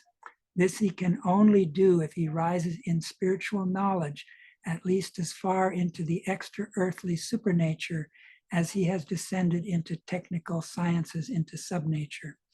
The age requires a knowledge transcending nature, because in its inner life, it must come to grips with a life content which has sunk far beneath nature, a life content whose influence is perilous. Electricity, for instance, celebrated since its discovery as the very soul of nature's existence, must be recognized in its true character, in its peculiar power of leading down from nature to subnature. Only man himself must beware lest he slide down with it. So in another place, Steiner says, if we identify atoms with electricity, we're identifying the material world with demons, and we're creating a kind of an occult imprisonment for the human beings who believe this. And this is how the dragon forces gain access to nature. In Michael and the Human Gemüt, Steiner says generally the dragon can't gain access to nature directly. But when we project our materialistic view on nature and other human beings, identifying them only with their bodies and with atoms, then these dragon forces can come and devour and gorge themselves on the elemental beings who stand behind and within nature. They're the basis of the four elements that the physical universe is woven from, and they're the servants of the hierarchies. But through this, they become servants of Ahriman. It's like in the Lord of the Rings, all these dark subhuman forces that are really stolen human forces. So here Steiner talks about, I have frequently pointed out quite deliberately, including in public lectures, that human consciousness is associated with the forces of destruction. Into our nervous system, we die. These forces of death, will become ever more powerful, and the connection will be made between the death forces in the human being, which are related to electromagnetic forces and outer machine forces. In a sense, the human being will be able to let his thoughts pass into the machine forces. And yes, undiscovered forces within the human being will be discovered, forces that have an effect on outer electrical and magnetic forces. And this is what we're doing when we're working with the internet. And so this is leading us towards this ideal of transhumanism, which is kind of an ideal to achieve physical immortality, which is inspired by the double via Ahriman, so that the double can overcome death. And so this becomes a religion in as much as it promises us immortality. Thus far, we've mainly been working with the classical computers, which are run on CPUs, but we're well on the way to the development of quantum computers. And there's many manifestations of this. Google, for example, with its Willow chip, and you can have many of these chips stacked on each other. And then there's Microsoft has this newer Majorana 1, and there's numerous other efforts in that direction, which I won't go into here, but my own intuition that I've developed after studying others who've penetrated this out of anthroposophy, that we're really entering into the sphere that Steiner referred to as the eighth sphere, the quantum realm. And that is a danger for the human future. But this is a topic to get into more in a future presentation. So let me say something about this, and I'll leave the next slide as the last one. The Archangel Michael is now needing to enter the human heart. And because it involves freedom, human beings have to invite him in. Studying anthroposophy, which is really inspired by Michael, is a way of inviting it in our heart and seeking to live it in our daily lives, bring it into manifestation in threefold social order kinds of manifestation. Spiritual cultural sphere is what Steiner says is most important. That's the sphere that Ahriman can't enter, that it burns him like a fire. And so you can see Ahriman has these hardened features in this sculpture that Rudolf Steiner did.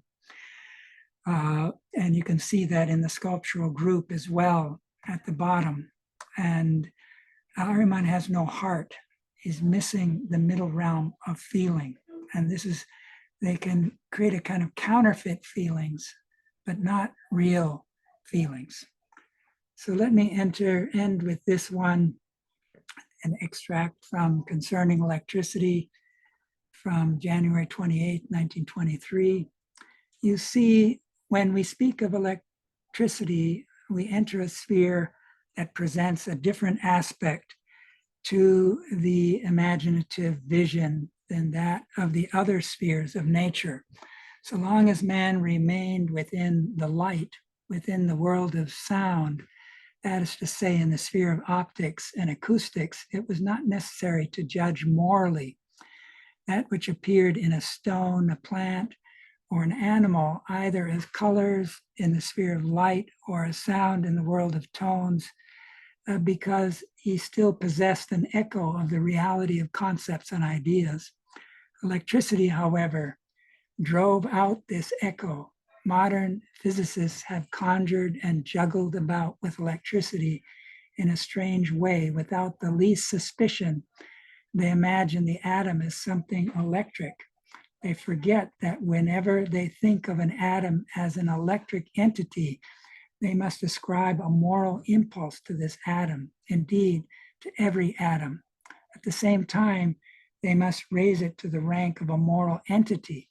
But I am not speaking correctly, for in reality, when we transform an atom into an electron, we do not transform it into a moral, but into an immoral entity.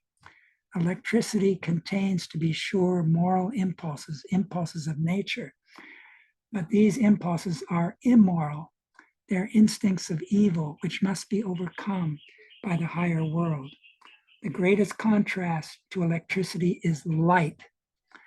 If we look upon light as electricity, we confuse good and evil. We lose sight of the true conception of evil in the order of nature.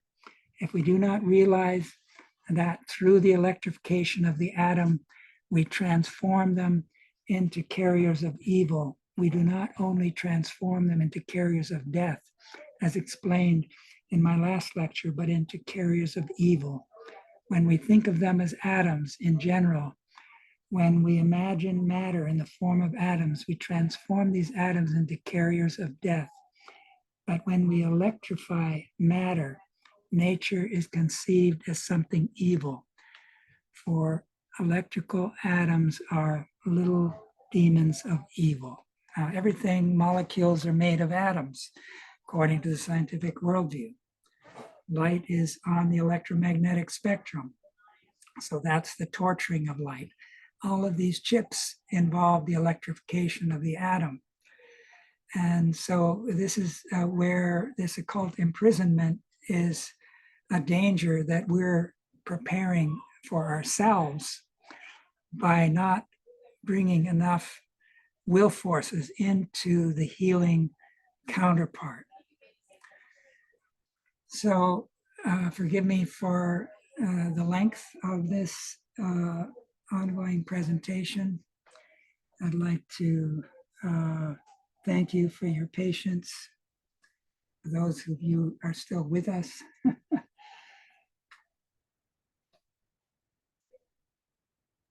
Yeah, dear Florian, thank you so much for your detailed and super intense lecture, as usual. Well, I mean, it's 2 hours and 40 minutes. And just, well, yeah, I mean, it's all super important stuff. So we have left 39 people online. I don't know. I mean, so would you like to ask some questions from Florian? Florian, are you fresh enough? I'm fine. Because it's morning still in Hawaii, and yeah. All right. Yeah, the light is shining. I've got my pickup juice here. Okay. So William, so you've been sending texts, and would you like to ask anything?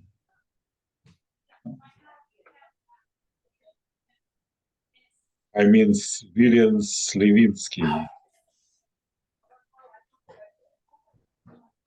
Looks like people have to insist. I'd like to say one thing. So the humanity always dealing with something which is evil, starting from Lucifer and his gift, which is freedom. So, and around 869, which is Ecumenic Council in Constantinople, and Hagia Sophia. So human intelligence was sent to the earth, and Steiner gives some explanation or some view what is cosmic intelligence, because we actually thinking this is something substantially positive. But in fact, this is fallen angels from Michaelic realm. So it's lecture number 11 from volume 3 of Karmic Relationships. And Florian just been mentioning part of this lecture, which is, if you remember the situation with Friedrich Nietzsche, how in the end of his life he is becoming carrier of Ahriman, and Ahriman became a writer. So, and he actually becoming author of Antichrist and Esse Homo. So anyway, it was a situation when intellect, without so much of appearance of human ego, been doing something. So those angels, which were sent from the spiritual world, they not actually sent, they actually came toward the earth as cosmic intelligence. And they became providers of human thinking. So human thinking substantially, this is Ahrimanically oriented angelic beings. and only through human activity we can make them think good thoughts. So this is interesting. And what was interesting during last BISTEC conference, so that digital world is also, of course, substantially world of evil. And as beginning, we can say, I mean, a great battle in the cosmos of from 1840 to 1879 with Michael, between Michael and Ahrimanic beings. So, and those Ahrimanic beings, they've been descended in the human blood circulation. So, and you can see after 1879, we have great discoveries in the area of technology, economic. So, and, you know, people can say, oh, that's why, because we are so advanced and, you know, we are geniuses. No, because of work of these particular spirits of darkness. They've been inspirers of thoughts about technology and economics. So we have to deal with it because it's becoming spiritual landscape of our life. So next stage. So, and during BISTEC conference, which was in early August 6th, I believe they started. So it was presentation of Taurus, and great idea because we know all this machinery and gadgets what we have. So they becoming embodiment of elemental beings which were earlier we were able to find in the nature, in stones, on the creek, and well, everywhere. So, but they becoming they looking for embodiment.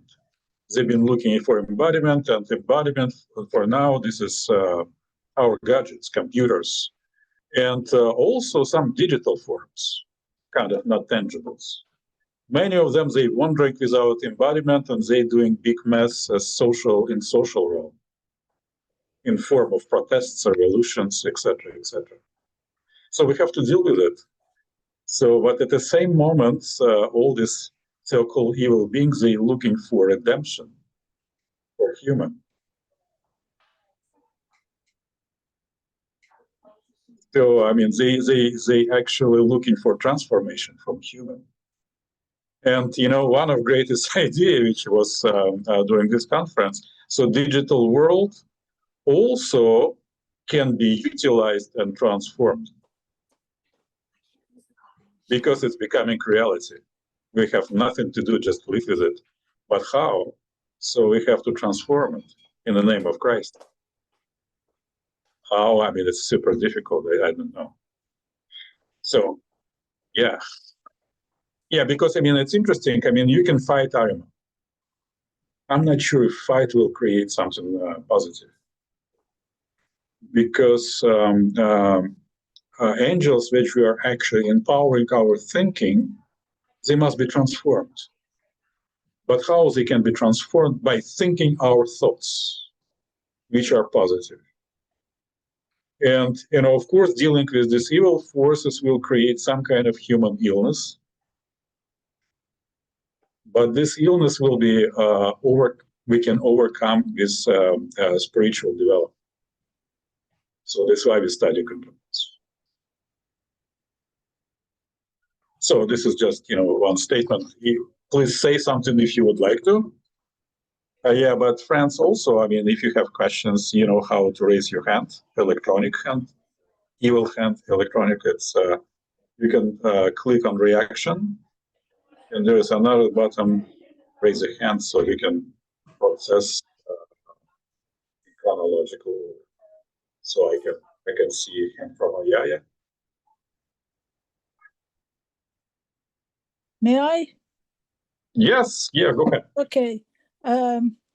I want to fully agree with what you just said and underline the fact that if we do take the example for Christ going to the center of the earth to redeem and bring light there, then we must almost consequentially believe that if we carry a sparkle of Christ within ourselves, we are in a position of being able, if willing, to begin the transformation of evil into good. I don't like the word fight. To me, it seems to carry evil in itself. So I don't like it and I try not to use it. But transformation is positive and possible in my view. So thank you for letting me express this thought. Thank you. Florian, anything what you would like to say, or but friends, I please think also raise your hands. one of the pictures that came to mind is in Rosicrucian and Modern Initiation, I believe it's called. Steiner speaks, in those days, there wasn't a temple on the physical plane. You had to meet a spiritual master. And the Rosicrucians were the ones who were keeping the connection with the spiritual world alive at a time when most of humanity was losing it. And this teacher would have the pupils stand in a position where they had their two legs spread out and their arms out wide. That's in the form of a chalice.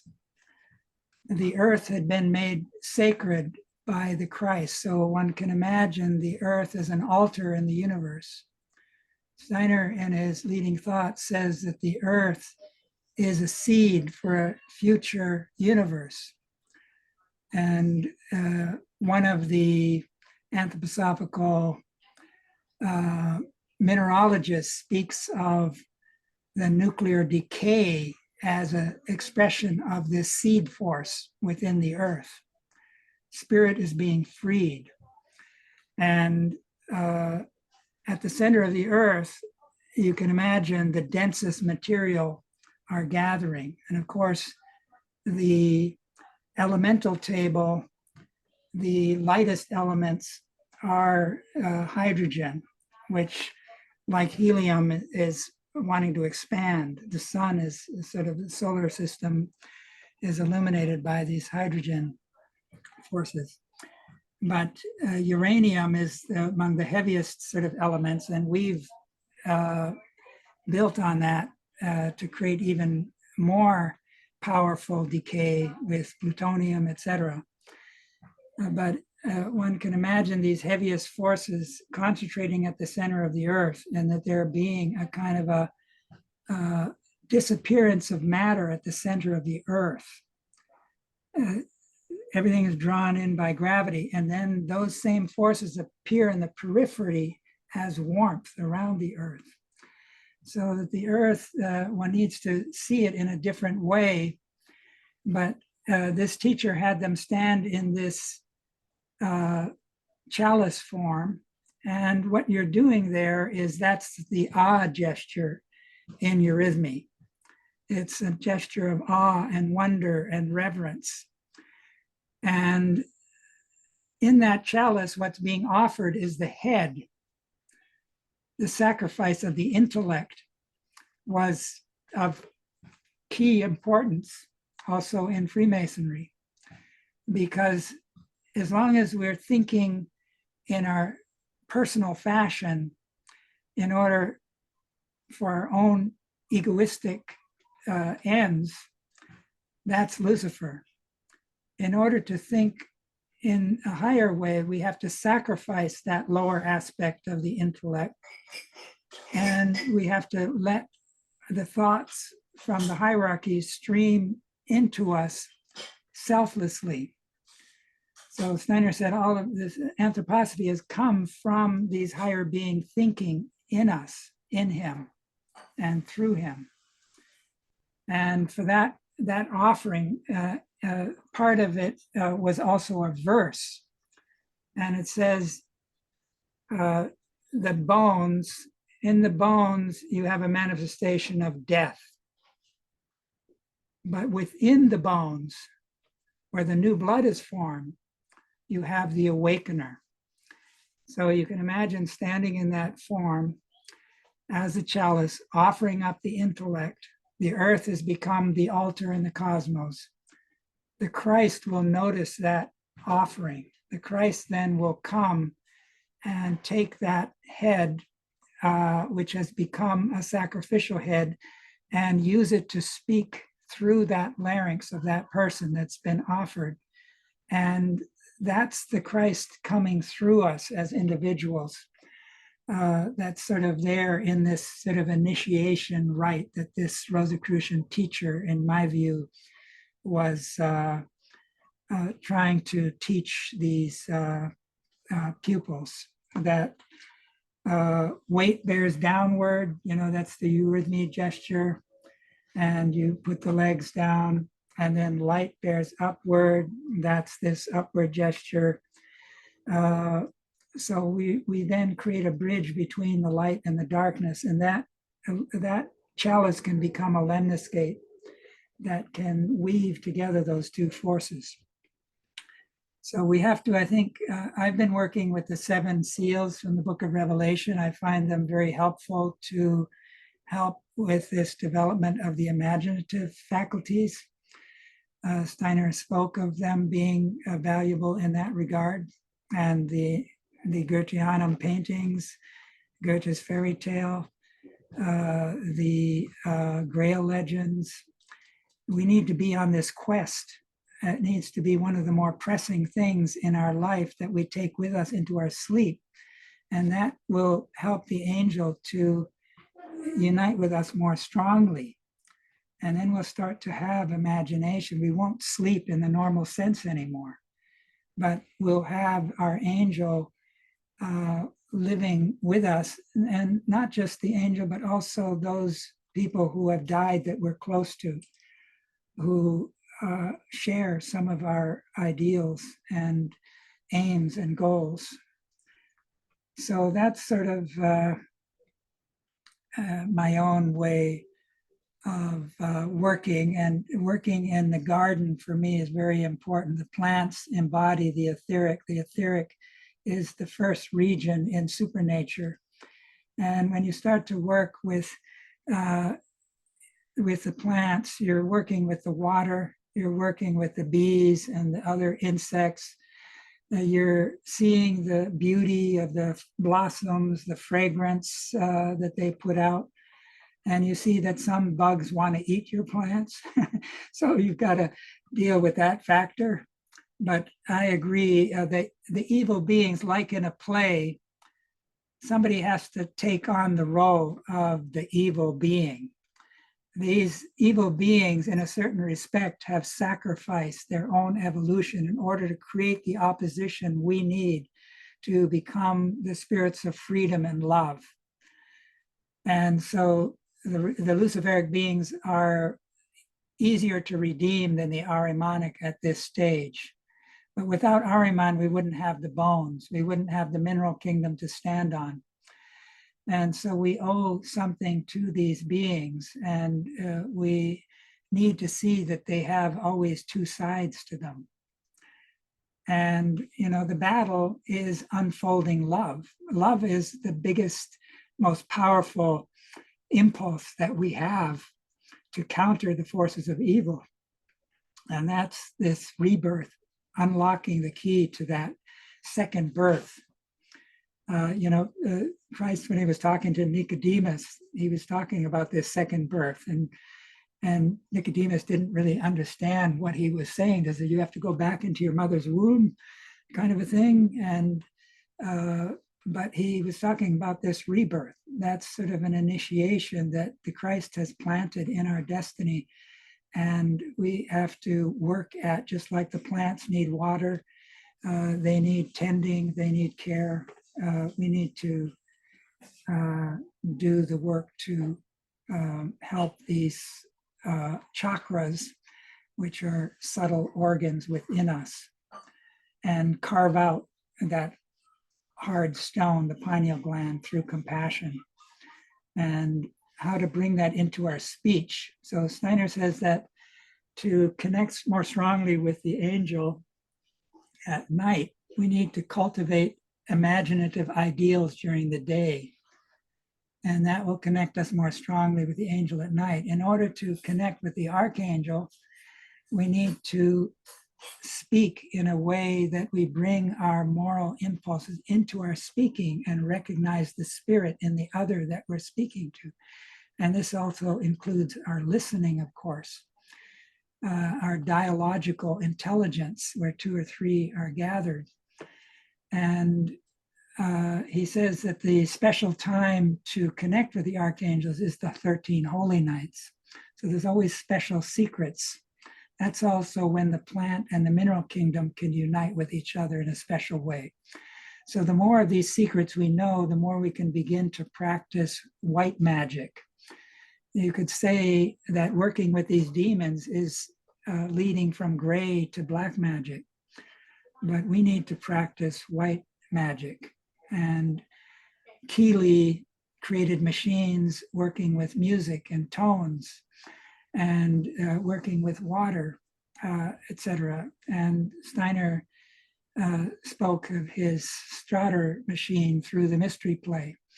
We need to develop these alternative technologies that can counterbalance, he called them moral technologies. So we can't just be in our heads. We have to ground our spiritual impulses in the will. And that's where, again, Nicanor was an example to look up to.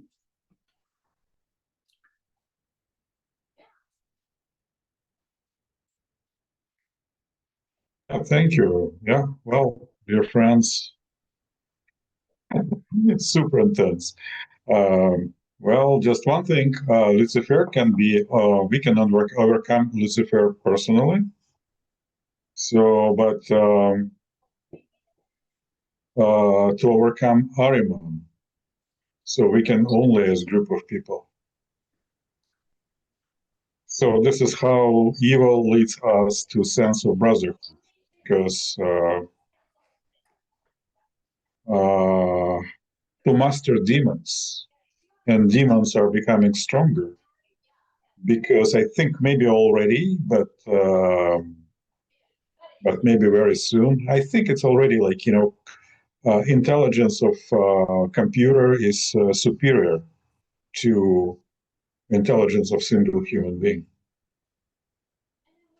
So they are smarter.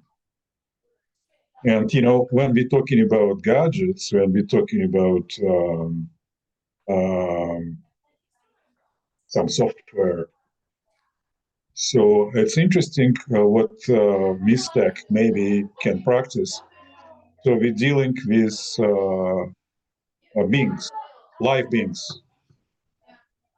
So, and the Steiner indicated, and this is important to me, so only group of people with principle of brotherhood can master demons, which are sitting in our machines and gadgets in the future. So it's a great improvement. I mean, at least specifically for English-speaking world, where people are so individual, so they have to group and work together as necessity too. All right. Amory, go ahead. Yeah, hello. Thank you, Florian, for sharing so much. Amory, by the way, he's professor, research professor, and great scientist. Yes, thank you.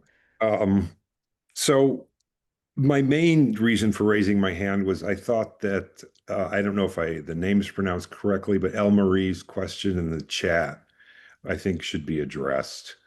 There was some fear of so I'll just read it. To what extent does the electricity used for online anthroposophical and spiritual talks content and the evil potential of electricity corrupt us in the listening and receiving of this contents? I think that should be cleared out for people. Yeah, So- so I think we in our own bodies have these electromagnetic forces that are very much present in our brain and even more powerfully in our hearts region, as you can read from sort of encephalographs and other means of recording these. And that's really what the idea behind computer science is, to reverse engineer our brain and create devices that can mimic our brain, but it's really a kind of an alien intelligence. And yet, just like the printing press, which Steiner points out was one of the early inspirations of Ahriman, and that when the American Indians saw these books with all these printing, they saw it like little demons kind of a thing, and it inspired fear in them. And that in a certain sense, it sort of brought the spiritual down into the material sphere. And of course, this picture of the library being the citadel of Ahriman is something that becomes possible with all of those books. Beforehand, it was handwritten scrolls and things like this. The scribes, the copyists, and manuscripts were much more rare. But now with the printing press, more and more things that were formerly esoteric became public. And knowledge, it coincided with knowledge descending from the former Michaelic inspiration that reached the earth around the 9th century, was reflected in the scholastics. You had the nominalists and the realists. Nominalists were under the impression that thinking was just names that we were applying as labels to things in the outer world, whereas the realists were closer to what Steiner shared in the philosophy of freedom, that the ideas are actually the source of the physical material, and that it's the invisible spiritual world that we can unite with. And I think just like we can use the printing press to print anthroposophical books, as Steiner mentioned at that time, should we then stop printing anthroposophical books and the lectures because of this Ahrimanic printing press? And he said, no, because that's something we need to use to reach out to people and reach wider circles and enhance this community building. So I think yes, there is a danger in having too much of one's life taken up by the online world, the virtual world, especially for young people who have been brought up to have their heads educated too quickly. One often speaks of nerds and geeks, and that there's a kind of a social autism that's developing that has to do with being out of touch with our hearts often. And that can be a manifestation of Ahriman wanting to take over. But we have to look up to this Michael keeping the dragon beneath his feet. Obviously, to work on these mediums and not succumb to those influences, we need to counter them, as Rudolf Steiner was doing when he had the lighting for the Goetheanum stage. He had the latest lighting, which was very powerful. But what was taking place there was manifestations of the spirit. Yes, he did work it out to where the special building where the electric generator and the receiving wires were coming in, and it was then run underground. And I think we need to do something like that. Like in our house, we have a television, we've got a router, and we only turn it on when we need it. In terms of our computers, we don't use Wi-Fi, we use directly wired, because the Wi-Fi is spreading out throughout your house and it resonates. You know, the double, Steiner says, is made up of the electromagnetic forces in our organism. That's not us, that's the double. So this electrification all around us is resonating with the double. It brings out our lower self, so to speak. So we can't control the signals that are out there from radio stations, from satellites, from the 5G antennas. And there's going to be more and more of these. They're moving now to 6G. And I think all these data centers are using huge amounts of electricity, and not to mention water. And they're proliferating all over the place. If people could go and visit one of these places, or even visit them virtually, then they have a better idea what this world is all about. And it's interesting that only 8% of the employees in those buildings are women. It's mostly all men. Men can sort of have more of an affinity to this Ahrimanic sphere. And you can see in America, in this last election, all these bosses of these companies that own these big tech firms were lined up behind ahead of Donald Trump, ahead of his cabinet members.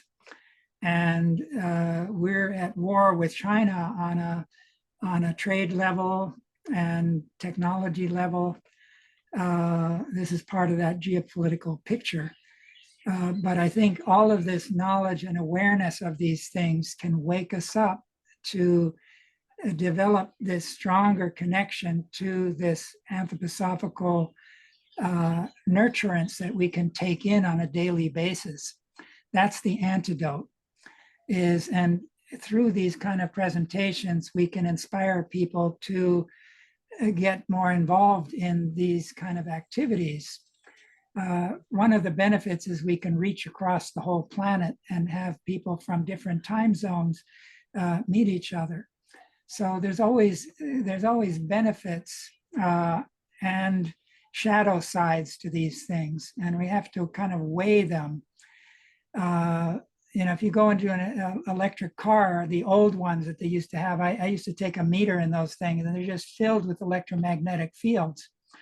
I for years took those measuring devices around me in different neighborhoods. And you take it to the Waldorf school and you can see, because everybody wants their Wi-Fi, their laptop to work, you've got all these radiations, and here you're trying to teach, Waldorf out of an anthroposophical impulse. But we're working against ourselves by not being wise to these sort of dangers. We need to protect the children, especially. They're most vulnerable. Especially the younger the children are, the more they need protection. And getting them onto screens, which was magnified during COVID, sort of boosted the sort of presence of those devices. I remember being in Maui at the airport, and there was a family next to me that was using these as babysitters for their kids. They were like, couldn't have been more than 5, 6 years old, but they all had these little screens. And there was a rare phenomena where a bird flew into the place and landed in our midst there. And this one child that didn't have a screen was pointing to it and tugging his parents' arm and whatever. But these other kids who were on the screen were just oblivious. They missed the magic. So I think we need to take the antidote with us, do our meditations, do the inner work with the etheric. The plant world, again, is a special place for that. Water, the quality of water you drink is very important. Water is the medium for the etheric. There's a lot of sort of foods that you can take in that help to strengthen your etheric body. You know, when Steiner was asked by Pfeiffer why so few people were making progress in their meditative work, he says he indicated the food wasn't giving them what they needed. So a lot of our soils are depleted.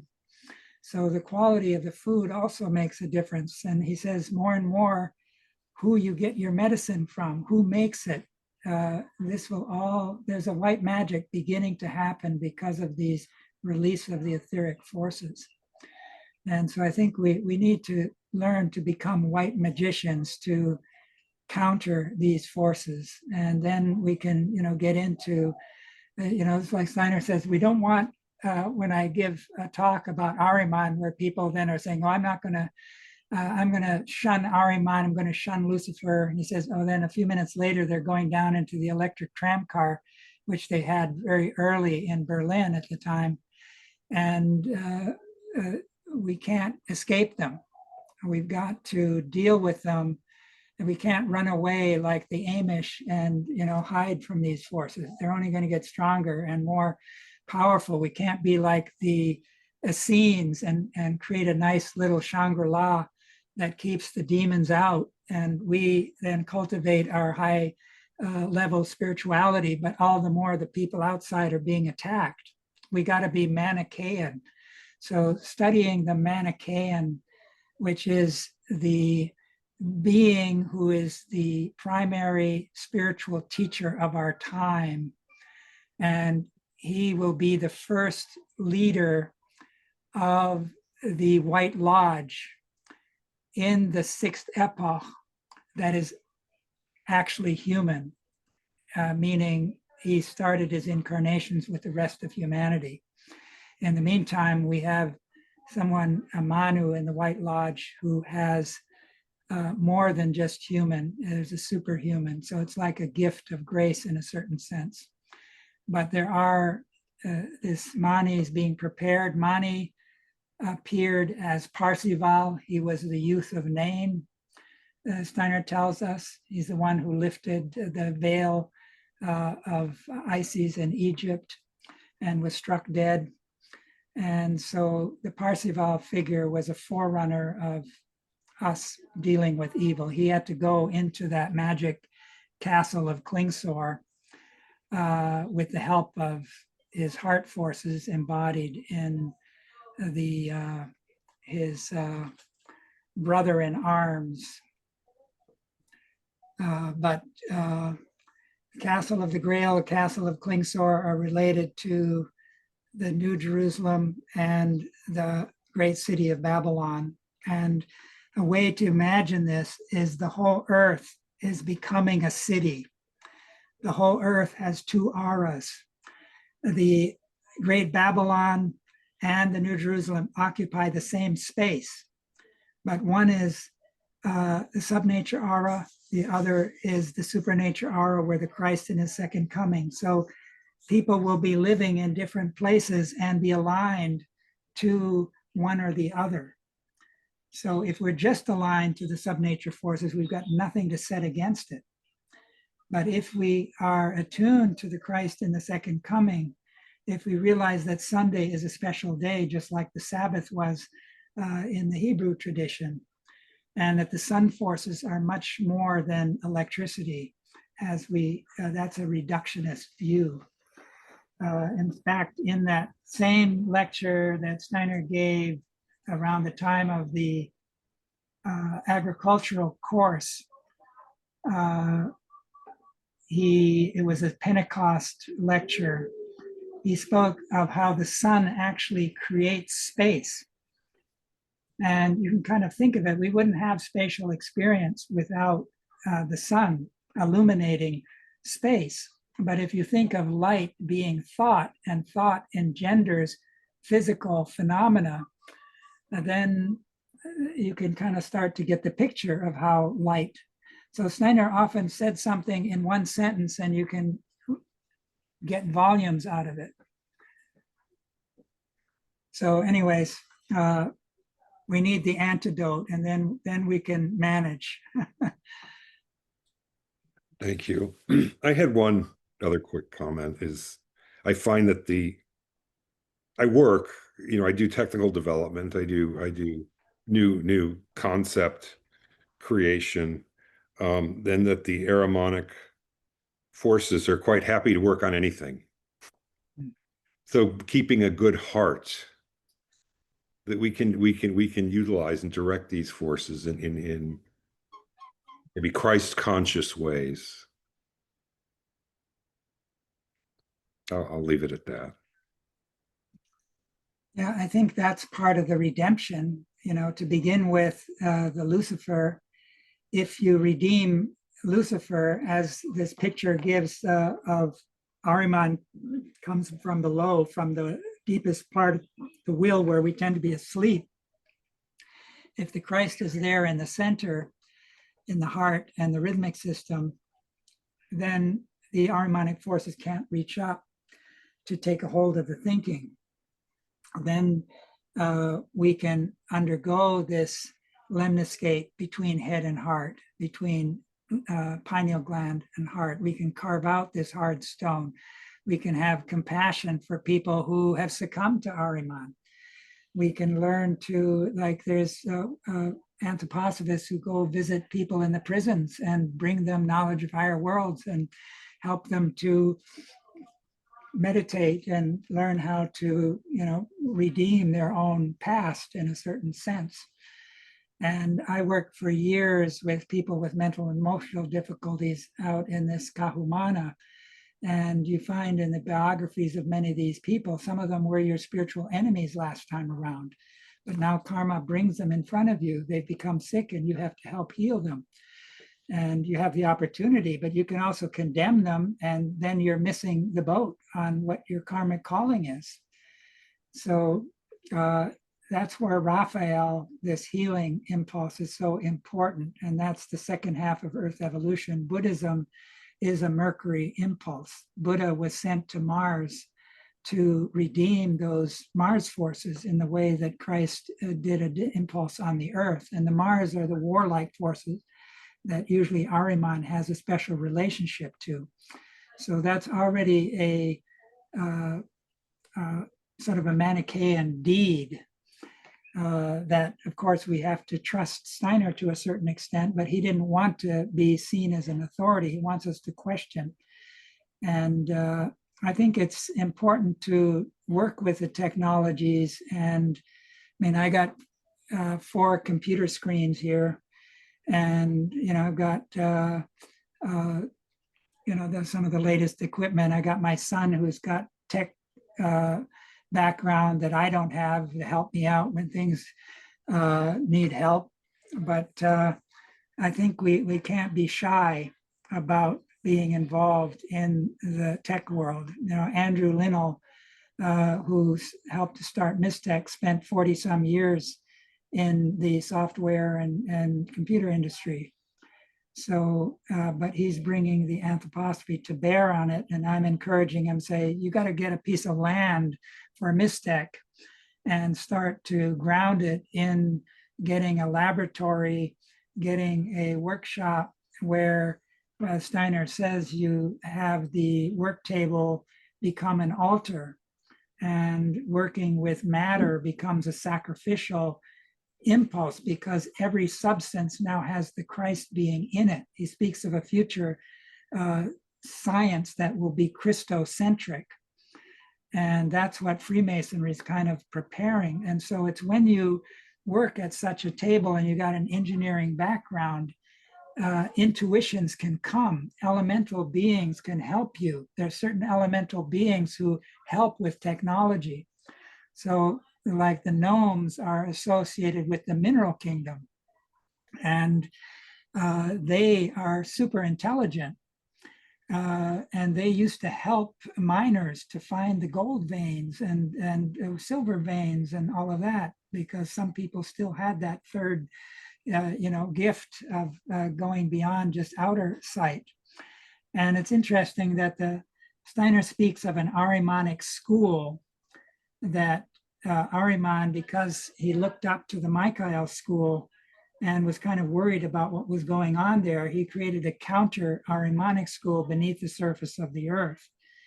And that I believe many of these tech geniuses are reincarnation of that Ahrimanic school, just like many anthroposophists are have incarnated out of having been in the Michael school.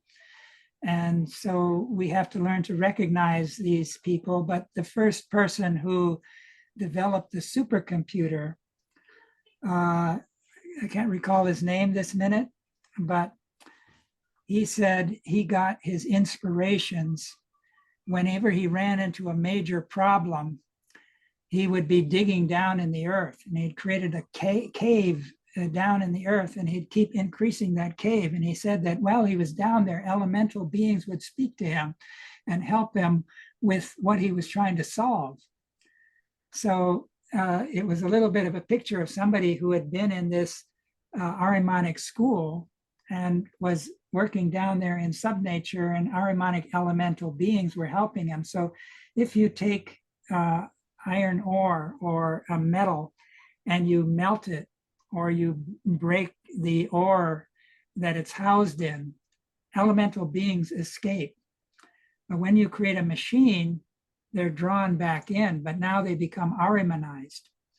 And so that's how Ahriman can get this huge army, and all these robots coming, like Tesla alone said they're going to have 1 million Optimus coming out, and the Chinese are going to be churning these out. We're going to have these people showing up in our living rooms and our hospitals and all over the place. They're going to show up as teachers.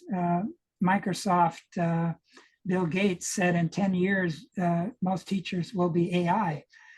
And he said the same about doctors. Is that the future we want? No, but he was sort of an Asperger's autistic person when he was young. So was Elon Musk. So was Peter Thiel. So there's this certain type of autism where it lends itself to being taken hold of. And when I didn't quite get to this picture of the Pacific Rim with that moon exit, that what it did is it shifted the mid-oceanic ridge onto the west coast of the United States. And so it actually comes onto the continent in northern part of South America and the southern part of the United States. And Steiner said you have to especially look at where there's magnetic anomalies. And if you look at magnetic maps of Silicon Valley and that whole region, you can see very powerful magnetic anomalies. That's where the Ahrimanic beings can especially enter. And so that's one of the reasons that's a center geographically to invent all of these gadgets that are now threatening us, our future. And even the people like Elon Musk, he's afraid, but here he is rushing like the Silicon Valley, break things and create the future recklessly is where the danger comes from. So I think we have to kind of each in our own way gather the knowledge we can to navigate. And the more clearly we see, I remember traveling from Canada to Hawaii by sailboat with a 42-foot sailboat. There were 8 of us, and I was the navigator, never navigated before. So I was kind of learn as you go. And we wanted to hit the Hawaiian Islands. We left on December 1st. And so it's the winter where the ocean is pretty heavy, lots of waves, and the Wanda Fuca Straits, we renamed them the Wanda Puka Straits. And half of the people became sick and were lying in their beds. So that meant the other 4 of us had to do most all of the sailing, and the one guy was the cook. And so I took the time to study astronomy at that time because the heavens were just totally beautiful in a way that you don't normally see in cities. And anyways, we had bets a little after leaving the San Francisco latitude and heading west, and we made bets as to who could guess when we arrive. And I'd spent most of my money, so I could use the money that we were betting.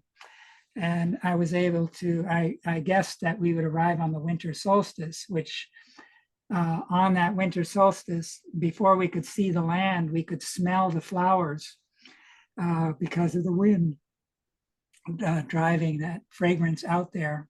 And sure enough, we arrived, and I got off there on the Big Island, and they kept kind of going. But just that if you have a goal and you see it clearly, then you can keep your hand on the rudder and maintain your confidence, because when you're sailing like that, especially a small vehicle, small vessel like this, in the middle of winter, the waves are tossing you. There's currents wanting to pull you in this direction. And then because you're heading into the wind, often you have to tack, you have to zigzag, you can't just go straight. And you need to have that goal always in mind. So in this case, it would be the Christ being, the archetype of the human being. And I think in one esoteric lecture, Steiner says, and this is this thing I was trying to say earlier, there's what they call spiritual economy. The spiritual beings don't value gold and silver and all of this, but they value transformed etheric bodies, transformed astral bodies, transformed egos. And this is what the Jesus being did, the Christ being did with the Jesus being. The Jesus being was really two beings, the Solomon side and the Nathan child. The Nathan child had never undergone the fall. So this was like a perfect human soul. And Steiner indicated that after the Christ worked to raise that soul even higher by imprinting the ego, the higher self into it with the help of the Buddha as part of the picture, that there are replicas of that transformed Nathan being waiting for each one of us in the spiritual world to become ripe to receive it. And so that's an aspiration we can kind of look towards, is this Jesus being that is sort of the human being that never fell. That means it's a human being that never divided into two sexes either. This is the being we're going to need the help with in the future for eugenic occultism, because we won't have a physical body forever. It's only for a limited period. And so anyways, that's sort of an occult secret that's worth pursuing in the light of spiritual economy, that there's replicas, not just of the ether body of the Christ, the astral body, the intellectual soul, mind soul, consciousness soul, but also these higher members of the spirit self, life spirit, spirit man. All of those were, the last three are the golden triangle that Christ gave to humanity and make it possible for us to achieve that future. So the deeper you go into this Christ mystery, the more that etherized blood of Christ can unite with the stream that moves from heart to head. And if we simultaneously carve out that hard stone, that's the gift of Lucifer through compassion, then we can be gifted with that golden aura of thinking sun thoughts. Rather, then we've got the power of Michael to set against these machines.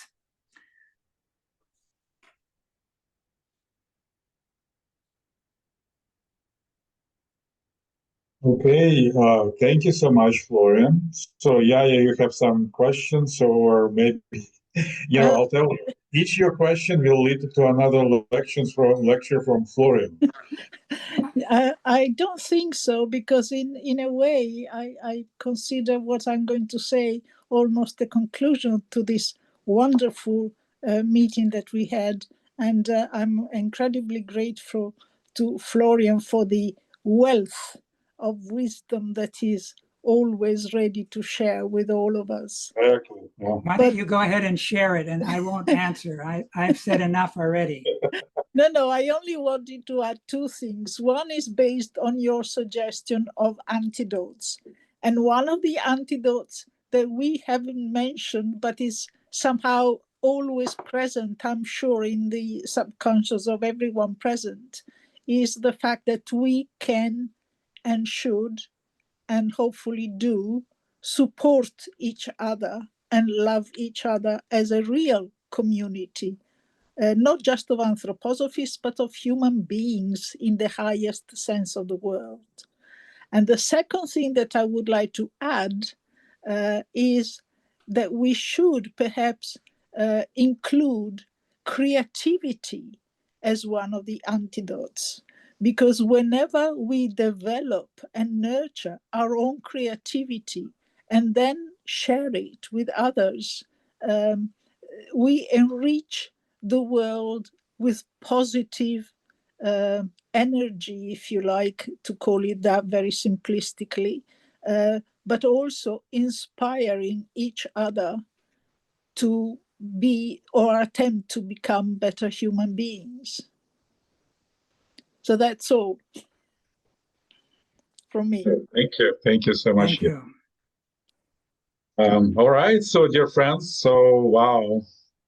Yeah, I mean, we've been working almost like 3 hours and a half. So, dear Florian, thank you so much from our community, which is present online, and from me personally, for your incredible presentation with all your intensity. I appreciate you, Andre. always did. So, dear friends, so lecture is recorded, so it will appear on Faithful Mankind YouTube channel, so you can look at it in slow motion, by the way, by parts. Easier. So, and please say thank you and to Florian for his incredible work.